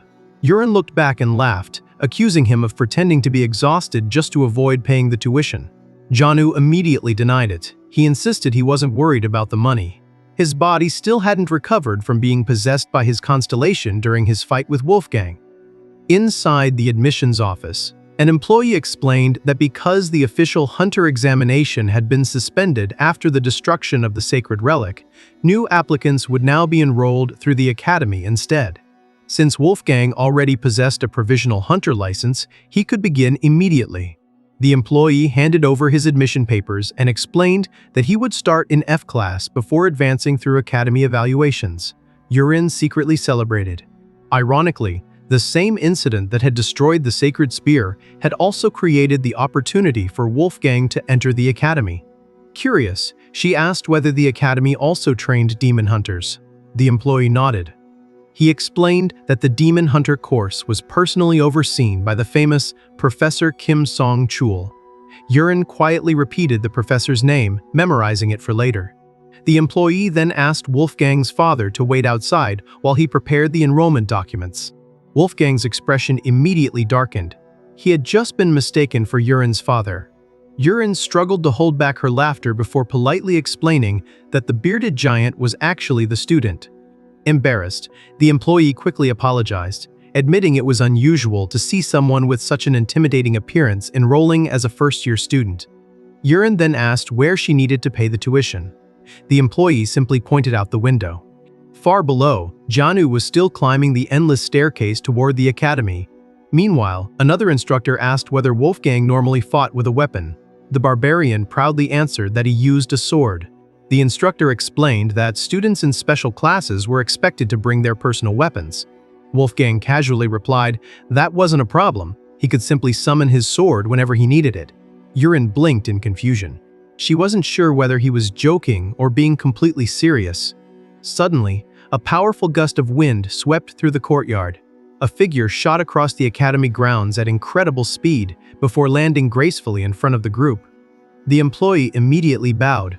It was Professor Kim Song-chul. The professor floated calmly above the ground with his arms folded behind his back and casually asked whether someone had been looking for him. The employee introduced Wolfgang as a new candidate for the Demon Hunter program and requested that the professor take charge of him. After receiving his new instructor, Wolfgang prepared to leave. Yurin immediately started giving him one warning after another. She reminded him to call if anything happened, to stay out of trouble, and, most importantly, not to punch anyone. She repeated the last part so many times that even Wolfgang looked slightly confused. The Barbarian quietly walked toward the academy building while Yurin watched him disappear into the distance. She couldn't help hoping he would somehow survive his first day without causing a disaster. Standing beside her, Janu chuckled. She looked exactly like a mother sending her son off on his first day of school. Yurin instantly snapped at him. Before the argument could continue, the academy employee returned and asked whether they were there to pay the child's tuition. Yurin nearly exploded again.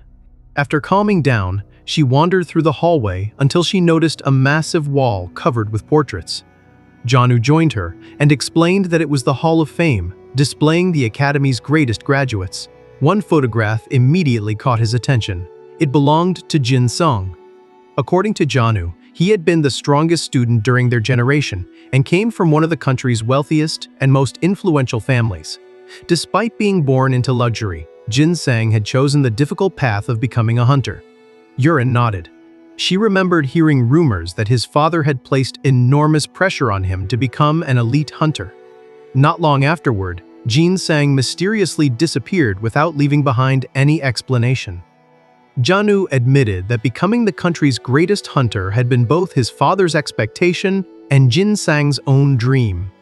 Yurin laughed, realizing the manager somehow knew everyone else's personal business. Janu proudly admitted that gossip had always been one of his greatest talents.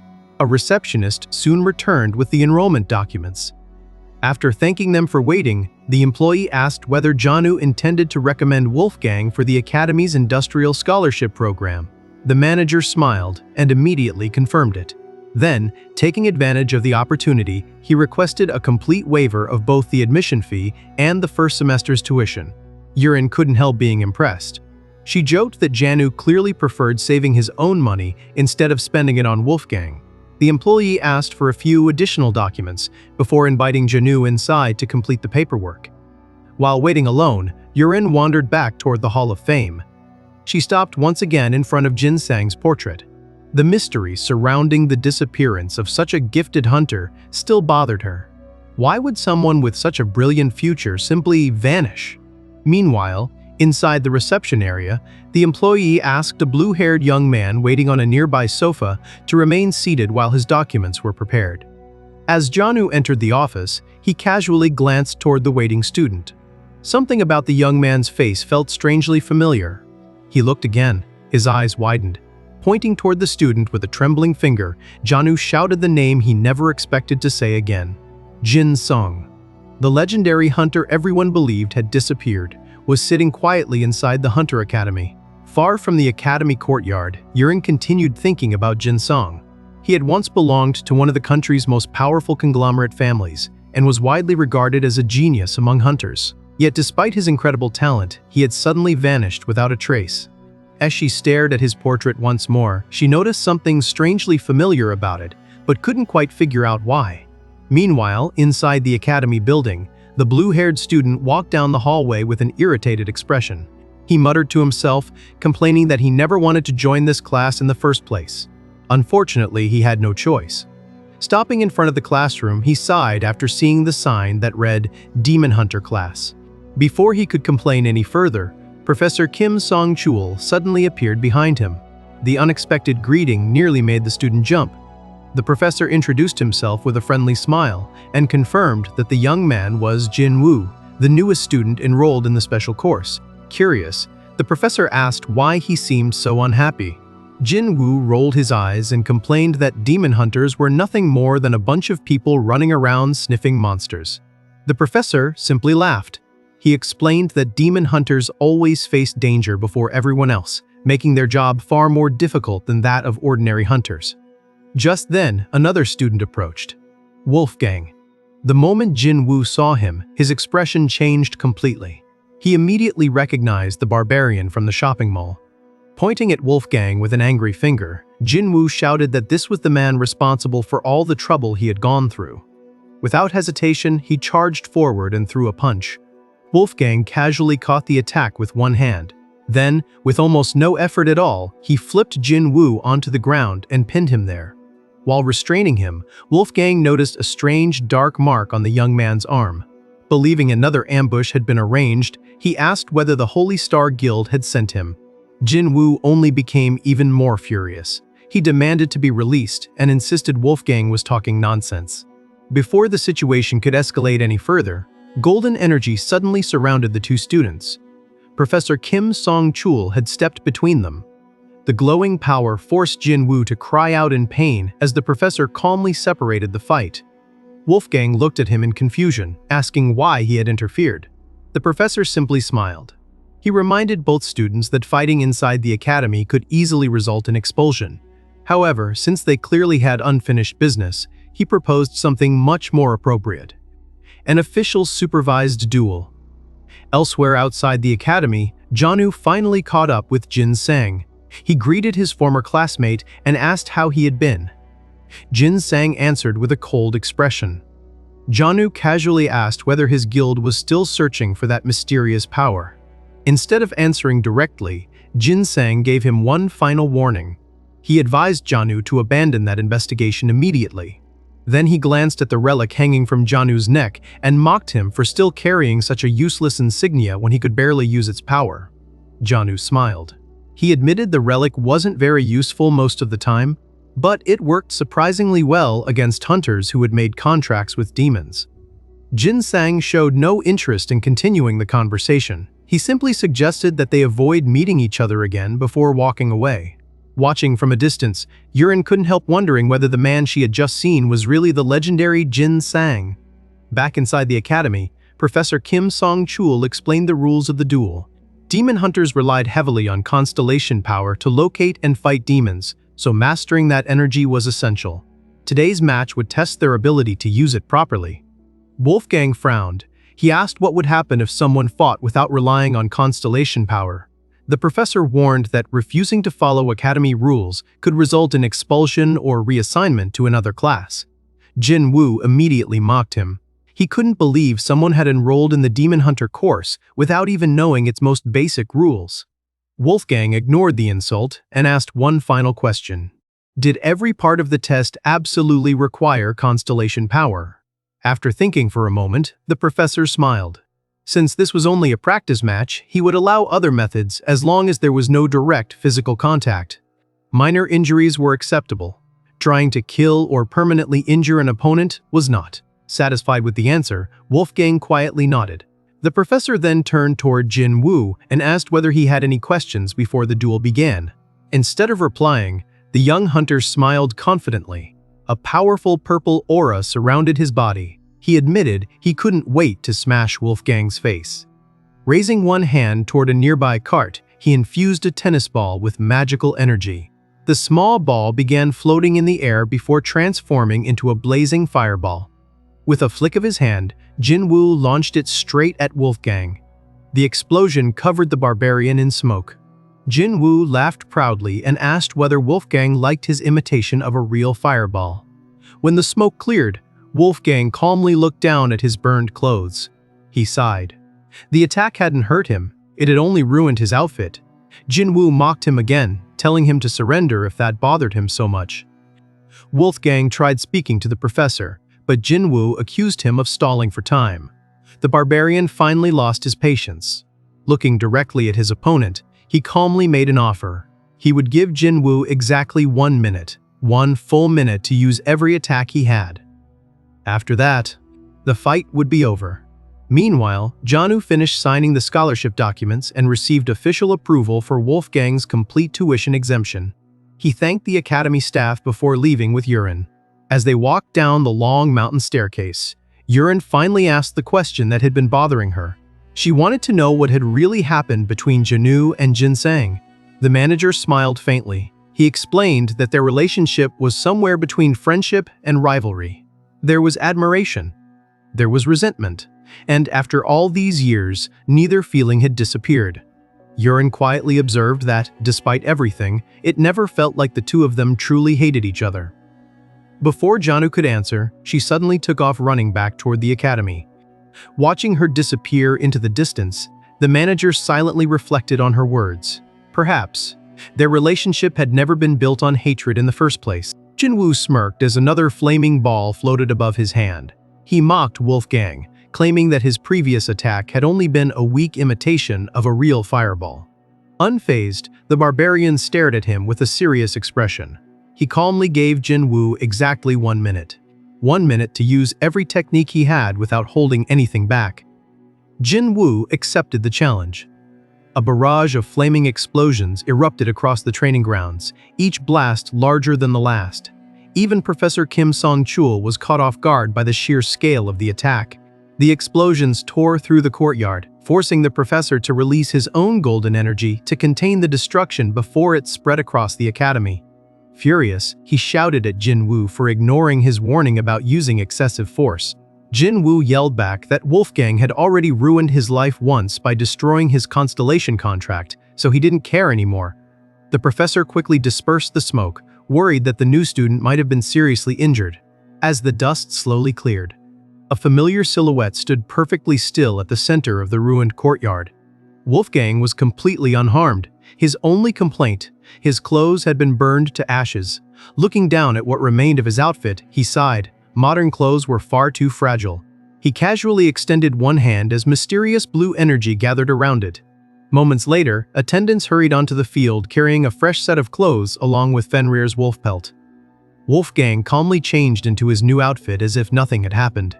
Jin Woo could only stare in disbelief. After getting dressed, Wolfgang threw the massive black wolf pelt onto the battlefield. The strange action completely confused his opponent. Jin Woo nervously asked what kind of ability that was and why the barbarian had thrown a giant wolf skin onto the ground. Ignoring the question, Wolfgang crouched slightly before speaking. There was something that had bothered him since the duel began. The mark on Jin Woo's arm. It wasn't ordinary, it was the sign of a demon's power. Before anyone could react, Wolfgang launched himself high into the sky. Then he came crashing back down. His punch struck the ground with such overwhelming force that the entire training field shook violently. A massive crater spread beneath his feet. The terrifying impact threw Jin Woo backward. Clutching his injured arm, he suddenly cried out in pain. The strange mark covering his arm began glowing bright red. It burned into his skin as though something inside it had awakened. Professor Kim Song-chul's expression immediately changed. He realized something far more dangerous than a student duel was unfolding. Behind Jin Woo, a gigantic shadow slowly emerged. From within the darkness appeared Cerberus. The legendary three-headed hound of the underworld had been sealed inside Jin Woo all along. The monstrous demon glared down at its host. It declared that Jin Woo had only himself to blame for losing his constellation's power. If he wanted his strength back, he would have to kneel before Cerberus and form a contract. Jin Woo froze. He remembered the warning his older brother Jin Sung had once given him. Cerberus never granted power for free. Every contract demanded a terrible price. But Jin Sang had also warned him of something even worse. If he refused, he would die. Back in the present, panic overwhelmed Jin Woo. He screamed for everyone to run before Cerberus devoured them. Wolfgang immediately covered the young hunter's mouth. He firmly ordered him to calm down. No one was going to die. The barbarian explained that demons only became stronger by feeding on fear. If Jin Woo allowed himself to panic, Cerberus would demand an even greater price. Wolfgang had watched countless warriors lose everything after accepting demonic contracts. He refused to let history repeat itself. He instructed Jin Woo to control his breathing. Then he told him to look directly into Cerberus's eyes without fear. Jin Woo trembled. He admitted he couldn't do it. As the professor gathered golden energy, preparing to intervene, Wolfgang stepped forward instead. He declared that relying on demons would never lead anyone to true strength. Professor Kim Song-chul watched the scene with growing fascination.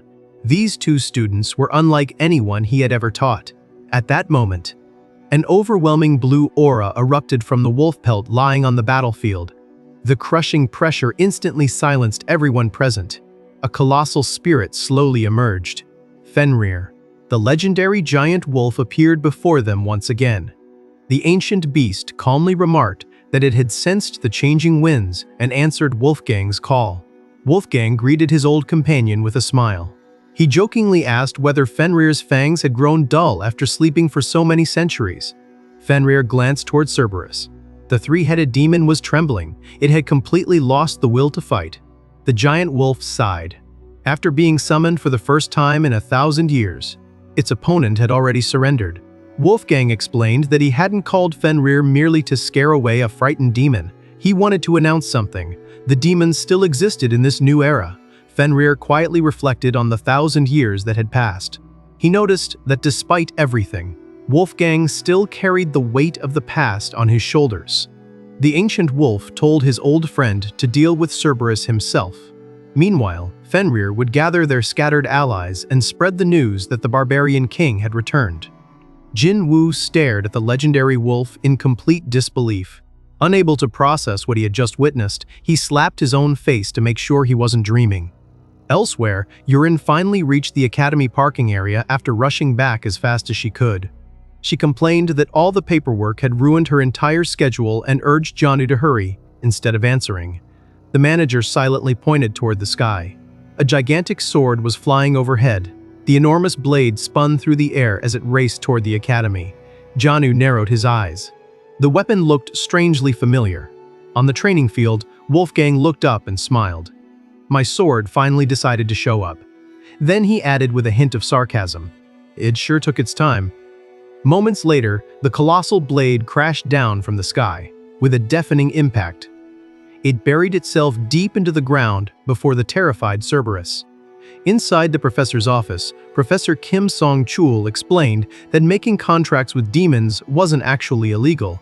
Some hunters even formed temporary pacts because demonic power could make tracking monsters much easier. However, he looked directly at Jin Woo and admitted he couldn't understand why someone from such a privileged family would choose that path. Jin Woo's older brother was an elite hunter. His father was a wealthy martial arts master. With their influence, obtaining a sacred relic should have been easy. Embarrassed, Jin Woo lowered his head and quietly asked if he really had to answer such a personal question. The professor nodded. As both his teacher and counselor, he needed to understand the truth. He then revealed the horrifying cost of Jin Woo's contract. Cerberus demanded half of its contractor's remaining lifespan as payment. Wolfgang's eyes widened. Even he was shocked. A contract that consumed someone's own life force was far crueler than he had imagined. Jin Woo slowly turned his back. His voice became bitter. He asked the professor what he would have done if he had always been treated as the unwanted child of the family. He explained that everyone celebrated when his older brother received the blessing of the Barbarian constellation. That single contract transformed the entire family. People believed they were destined to become Korea's greatest hunter family. His father, who had always dreamed of becoming a legendary martial artist, finally believed his dream had come true. For a time, everything seemed perfect. Then, everything collapsed. Jin Woo admitted that he, the untalented second son, became the reason their family's constellation contract was destroyed. Pointing directly at Wolfgang, he shouted that everything had gone wrong because of him. Wolfgang remained surprisingly calm. He simply asked how any of that could possibly be his fault. Suddenly, the spirit connected to the ancient Barbarian constellation appeared. It explained that the punishment had never been caused by personal disrespect toward Wolfgang. The real problem was the family's failure to recognize the true meaning behind the Barbarian King's power. The spirit apologized to Wolfgang on behalf of the foolish young hunter. It also admitted that ending the contract had been entirely its own decision. Wolfgang accepted the apology. Still, he pointed out that Jin Woo had been using the Barbarian constellation's strength in completely the wrong way. The spirit agreed. It confessed that it had already begun questioning whether the family was truly compatible with its power long before the contract ended. Jin Woo angrily rejected that explanation. His older brother was a genius. There was no way someone like Jin Sang deserved to lose his power. Wolfgang calmly replied that talent alone meant nothing. What truly mattered was compatibility. Even the strongest genius couldn't inherit a power that wasn't meant for him. Furious, Jin Woo demanded to know why. Before Wolfgang could answer, the office door slammed open. Jin Sang stood in the doorway. Jin Woo froze. His older brother glared at him with nothing but anger. Calling him a disgrace, Jin Sang ordered him to leave immediately. Meanwhile, outside the academy, Yurin hurried back as quickly as she could. She warned Jinyu that if Wolfgang caused another scene, the academy would descend into complete chaos. Jinyu, meanwhile, was too exhausted from climbing the endless stairs to even respond properly. Back inside, Jin Sang grabbed his younger brother by the collar and dragged him through the academy hallway. Jin Woo desperately apologized, promising he would fix everything. His brother ignored every word. He threw Jin Woo onto the grass outside, making the young hunter cry out in pain. Standing over him, Jin Sang sarcastically asked whether ruining powerful mystical contracts had become his favorite hobby. He shouted that he had worked hard to get his brother admitted to the academy, only for him to destroy yet another precious contract. Inside the office, Professor Kim Song-chul sighed. Because of the commotion, they still hadn't properly discussed Wolfgang's enrollment. He admitted there was one major problem. Wolfgang immediately asked what it was. He needed to become a demon hunter as soon as possible. The professor smiled mysteriously. Ironically, the real situation was the exact opposite. After everything he had witnessed, he no longer believed the academy had anything left to teach Wolfgang. He revealed that he had sensed Jin Woo's demonic energy from the beginning, although he only confirmed Cerberus's identity after the demon revealed itself. Even more surprising was Wolfgang's own abilities. The Barbarian had distorted space, summoned an ancient legendary beast, and somehow recalled his gigantic sword from an incredible distance.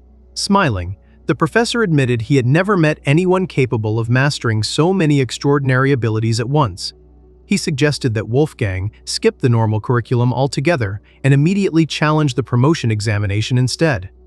Wolfgang quietly placed a hand on the professor's shoulder. The academy wasn't what concerned him. His thoughts remained on Jin Woo. Watching his older brother humiliate him reminded Wolfgang of countless warriors whose lives had been ruined by the misuse of constellation power.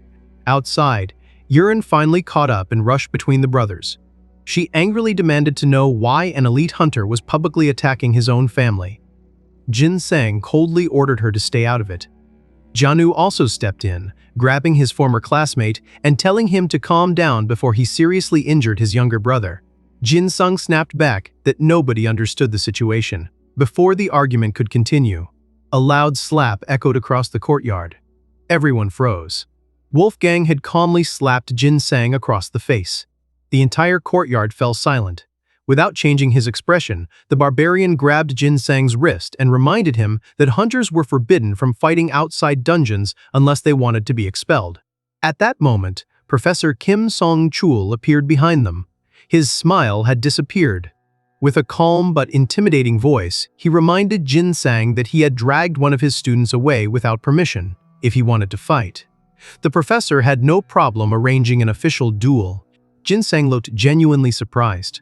He couldn't understand why the academy had accepted someone like Jin Woo, who no longer possessed an active mystical contract. The professor calmly replied that a contract wasn't a requirement for becoming his student. For a long moment, the two stared silently at each other. Finally, Jin Sang lowered his head. He accepted the professor's authority and respectfully asked him to continue looking after his younger brother. Without another word, the elite hunter turned around and quietly walked away from the academy. Back at the academy infirmary, Professor Kim Song-chul explained that the room was protected by powerful magical barriers capable of rapidly healing minor injuries. However, he sighed. Jin Woo's physical wounds were never the real problem. The scars in his heart ran much deeper. Yurin quietly concluded that most of the young hunter's suffering came from the way his older brother treated him. The professor looked away with a troubled expression. He admitted there were secrets hidden within that family that only the two brothers truly understood. Meanwhile, Wolfgang decided there was nothing more he could do at the infirmary. As he prepared to leave, Yurin asked whether he had collected Cerberus's remains. Wolfgang nodded. He warned everyone not to touch them since they still contained an extremely dangerous demonic aura. Outside the academy, Jianu caught up to Jin Sang in the parking lot. Frustrated, he scolded him for attacking his own brother in public. No matter what had happened, they were still family. Jin Sang coldly replied that it was none of his business. Jianu then asked if his recent disappearance had anything to do with the drastic change in his behavior. Instead of answering, Jin Sang questioned why Jianu had stopped investigating his father's past. The manager quietly admitted that he had already left the Hunter Association. Jin Sang asked whether the association knew that his father had begun using demonic power. Jianu confessed that he had deliberately omitted those details from his report. If the truth ever came out, the Hunter Association would never forgive them. For a moment, Jin Sang fell silent. He realized Jinwoo had protected him by hiding the truth. He couldn't decide whether he should feel grateful or resentful. Without another word, he drove away beneath the setting sun. Later, the group returned to the archaeology department. The assistant looked completely confused after hearing Wolfgang's request. The barbarian wanted to forge armor using Cerberus's remains. Wolfgang asked if they knew any talented blacksmiths. The assistant awkwardly explained that modern hunters rarely hired blacksmiths anymore. Instead, they sold monster materials and simply bought finished equipment from the market. Urin suggested taking pictures of Cerberus's remains and selling them online. The assistant agreed to handle the listing in exchange for Urin helping him with his research sometime in the future. Curious, they asked Wolfgang what kind of equipment he planned to buy with the money. His answer surprised both of them. He didn't need any equipment for himself. That only made them even more confused. If the armor wasn't for Wolfgang, then who was it for? Elsewhere, inside a luxurious executive office, the chairman of the Jin family received troubling news. His secretary reported that Cerberus's remains had already appeared on the market. Even worse, Jinwoo had disappeared after the incident at the academy. The chairman's face twisted with rage. He learned that Cerberus had been defeated by Wolfgang, and that Jin Sang had publicly assaulted his younger brother before the boy was hospitalized. Furious, the patriarch ordered his subordinates to send a secret assassin to eliminate Wolfgang without leaving any evidence behind. At the same time, he insisted that Jinwoo must be brought back alive. Keeping the younger son alive was necessary to preserve Jin Sang's mental stability. Outside the office, Jin Sang silently overheard the entire conversation. His father immediately noticed his presence. Questioning how much he had heard, the chairman warned him not to pretend ignorance. Jin Sang lowered his head and apologized. With frightening ambition, the patriarch declared that the ancient entity would soon awaken. Once that happened, all power in the world would belong to their family. A chill ran down Jin Sang's spine. For the first time, even he seemed frightened by his father's obsession. As he left the room, the chairman quietly ordered his secretary to begin secretly monitoring his own eldest son. Back in the academy infirmary, Jinwoo stared silently at the ceiling. Painful memories resurfaced. Long ago, Jin Sang had handed him a strange drawing. It was the symbol of Cerberus. His brother instructed him to tattoo it onto his body and form a contract with the demon to regain power. Jinwoo had refused. He knew making deals with demons was wrong. But Jin Sang desperately insisted there was no other choice. He revealed that their father had been trying for years to awaken an ancient dark force powerful enough to surpass the Hunter Association itself. Jinwoo suggested asking Jinwoo for help. He feared losing half his lifespan to Cerberus's contract. Tears filled Jin Sang's eyes. He admitted that if they involved Jinwoo, their father would have him killed without hesitation. Begging his younger brother to survive, Jin Sang convinced him that accepting the demonic pact was the only remaining option. Remembering those painful events, Jinwoo quietly cried in his hospital bed. Then, a glowing blue portal suddenly opened beside him. A giant magical hand emerged from the rift. Jinwoo screamed in panic, convinced a ghost had invaded the infirmary. Ignoring his protests, the magical hand grabbed him and dragged him through the portal. At the same time, under the cover of night, a masked figure quietly climbed the academy's enormous staircase. It was Jin Sang. Disguised beneath a cap and mask, he hurried toward the infirmary before his father could make another move. Elsewhere, Professor Kim Song-chul stretched tiredly inside his office. Out of the corner of his eye, he noticed a suspicious shadow racing past his window.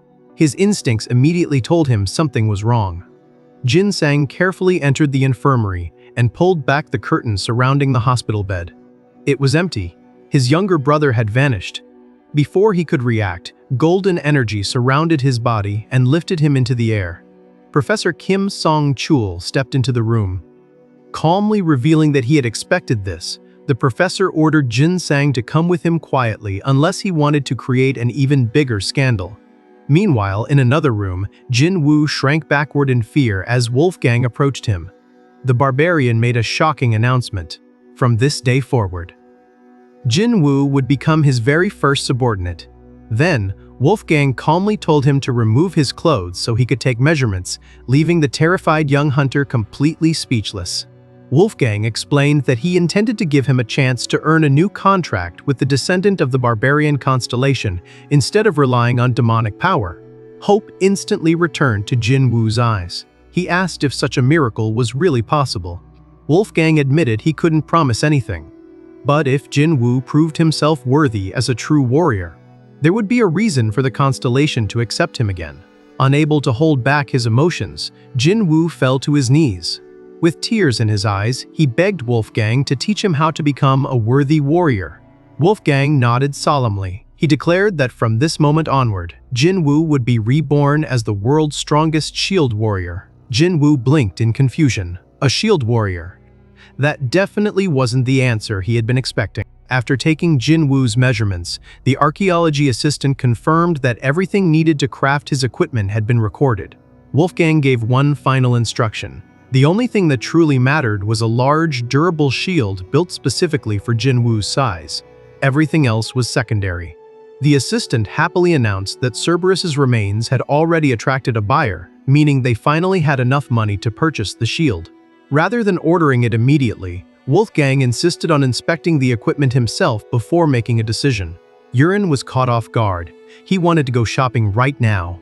As the group prepared to leave, Jin Woo silently carried Cerberus's remains on his back. Despite trying to stay calm, a disturbing thought kept creeping into his mind. What if the mysterious buyer was actually his father? He could only hope his worst fears were wrong. While they walked, Yurin's phone suddenly vibrated. An urgent message had arrived from one of the academy's professors. She quickly opened it to read the contents. Meanwhile, inside the academy, Professor Kim Song-chul questioned Jin Sang in private. Looking directly at him, the professor asked whether he had really intended to force another demonic contract onto his younger brother. Jin Sang remained silent.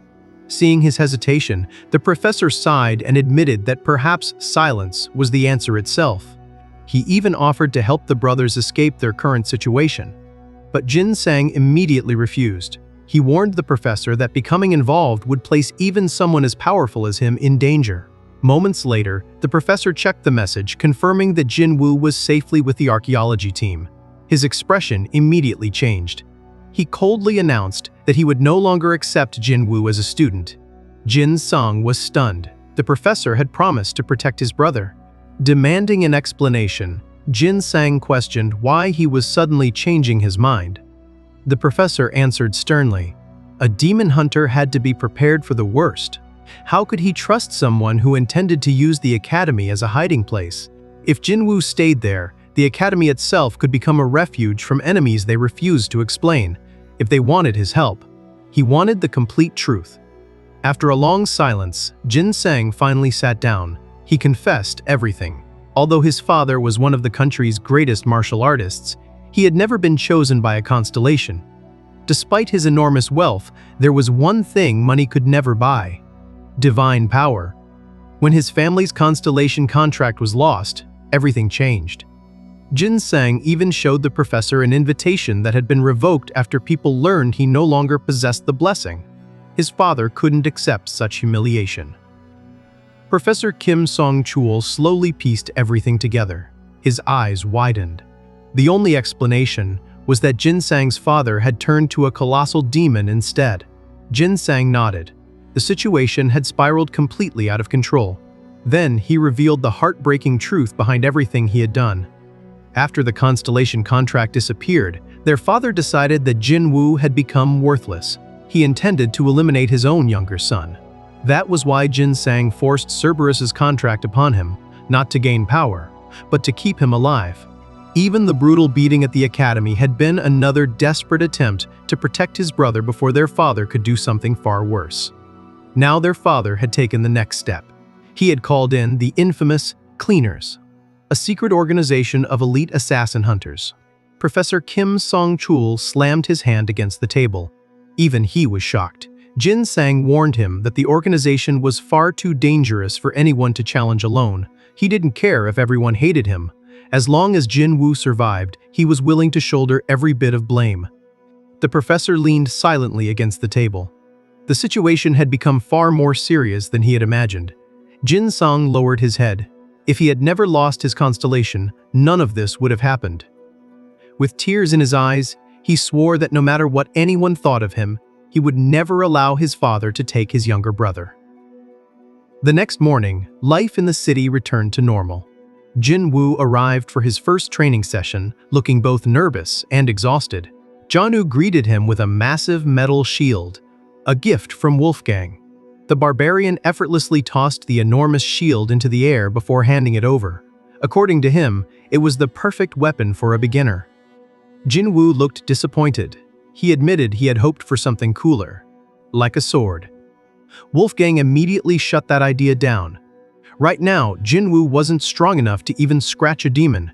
A shield would keep him alive. The barbarian explained that survival came before offense.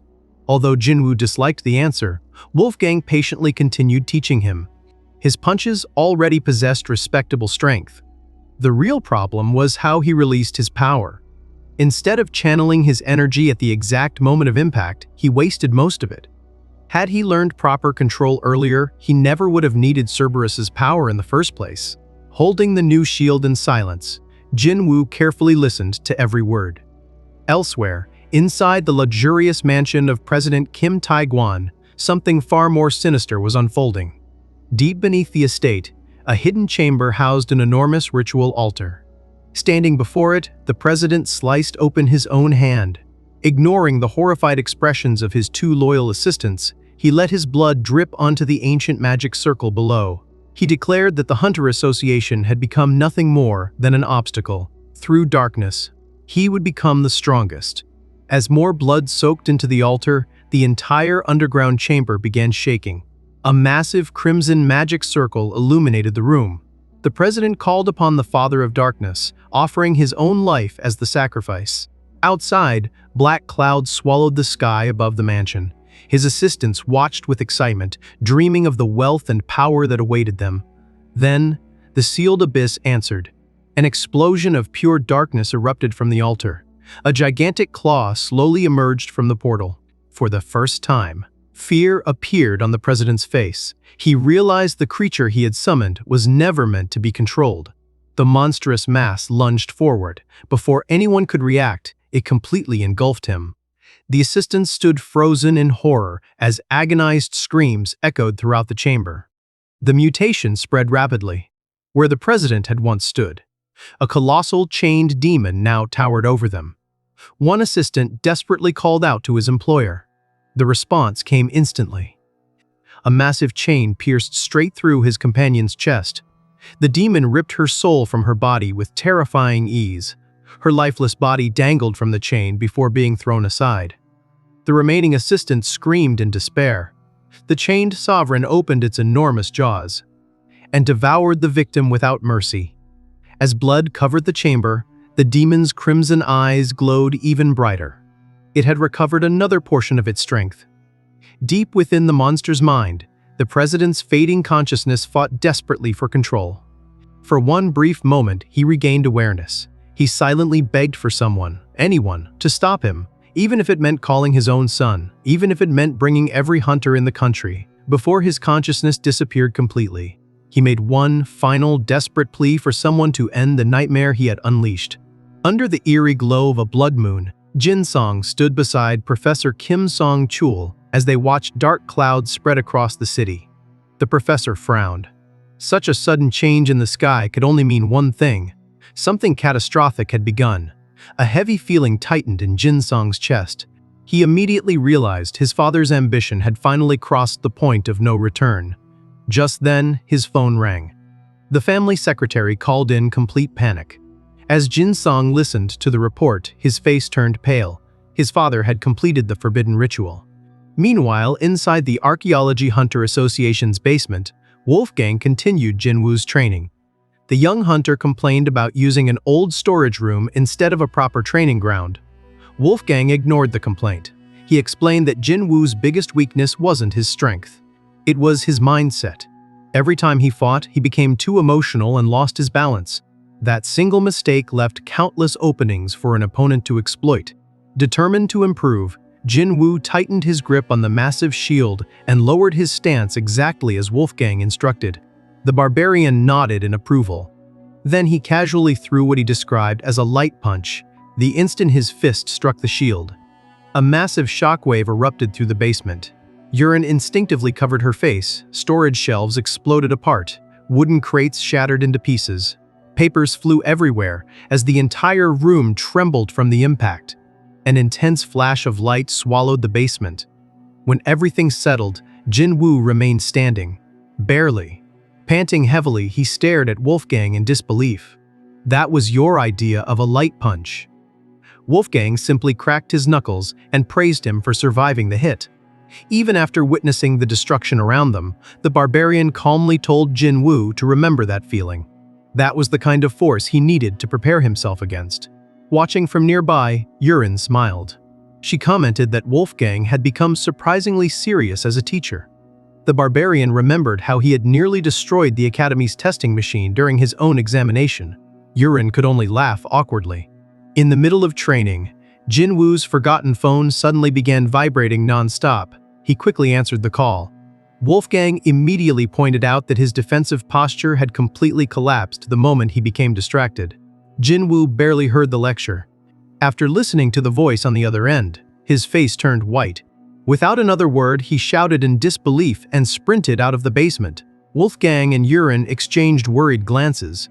Whatever had happened, it was serious. Elsewhere, Professor Kim Song-chul finally learned about the demonic summoning ritual. Jin Sang confirmed everything with a heavy heart. The secretary begged them to hurry before it was too late. Jin Sang initially insisted on handling the matter himself since it involved his own family. The professor immediately rejected that idea. The moment a true demon entered the world, it stopped being a family problem. It became everyone's problem. Jin Song urged the professor to notify the Hunter Association while he searched for his father himself. The secretary, terrified for his missing wife, broke down in panic. Jin Sang promised he would look for her personally. The three immediately split up and raced into the night. Back at the Archaeology Association, Wolfgang suddenly froze. He sensed a horrifying presence. Without hesitation, he announced they had to leave immediately. Yurin jokingly assumed he was trying to avoid cleaning the destroyed basement. Then she noticed his expression. He wasn't joking. The moment they stepped outside, the sky had completely changed. Dark clouds covered the daylight. Wolfgang stared toward the distant horizon. The energy spreading through the city was unmistakable. A real demon had crossed into the human world. Yurin felt her heart sink. She explained that a physical manifestation was far more dangerous than an ordinary demonic contract. Wolfgang nodded grimly. From this moment onward, the rules of the world had changed. Energy erupted around the barbarian as he prepared for battle. From somewhere within the darkness, an ancient voice echoed across the city. It declared that this revenge had waited for 1,000 years. Meanwhile, Jin Sang raced toward his family's mansion as fast as he could. Sweat poured down his face as he prayed he wasn't already too late. He reached the massive entrance and pushed the doors open. The sight inside froze him where he stood. The luxurious mansion had become a living nightmare. The floor split apart as crimson demonic energy burst through enormous cracks. A gigantic pillar of flames erupted from the center of the hall, blasting debris throughout the mansion. Shielding his eyes from the overwhelming heat, Jin Sang desperately called for his father. Then, he saw it. An enormous pillar of red energy pierced the heavens beneath the blood moon. Far away, Wolfgang looked toward the blazing light. Yurin wanted to follow him, but Wolfgang ordered her to stay behind. She promised the Hunter Association would send reinforcements soon. The barbarian simply planted one foot into the ground. The earth beneath him shattered. With his ancestral sword in hand, Wolfgang launched himself high into the sky toward the distant flames. His declaration echoed across the city. He would hunt the demons. The last barbarian had returned. Back inside the burning mansion, Jin Song struggled to stand. Covered in blood and surrounded by rubble, he desperately begged his father to resist the demon's influence. A heavy chain suddenly shot out from the darkness. It slammed directly into his body and hurled him across the ruined hall. A monstrous claw slowly emerged from the shadows, controlling the chain like a living weapon. The creature spoke with an icy voice. The man Jin Sang once called father no longer existed. The demon advanced one step at a time. Its crimson eyes glowed with murderous intent. It promised that after devouring both father and son, it would wipe out the entire human race.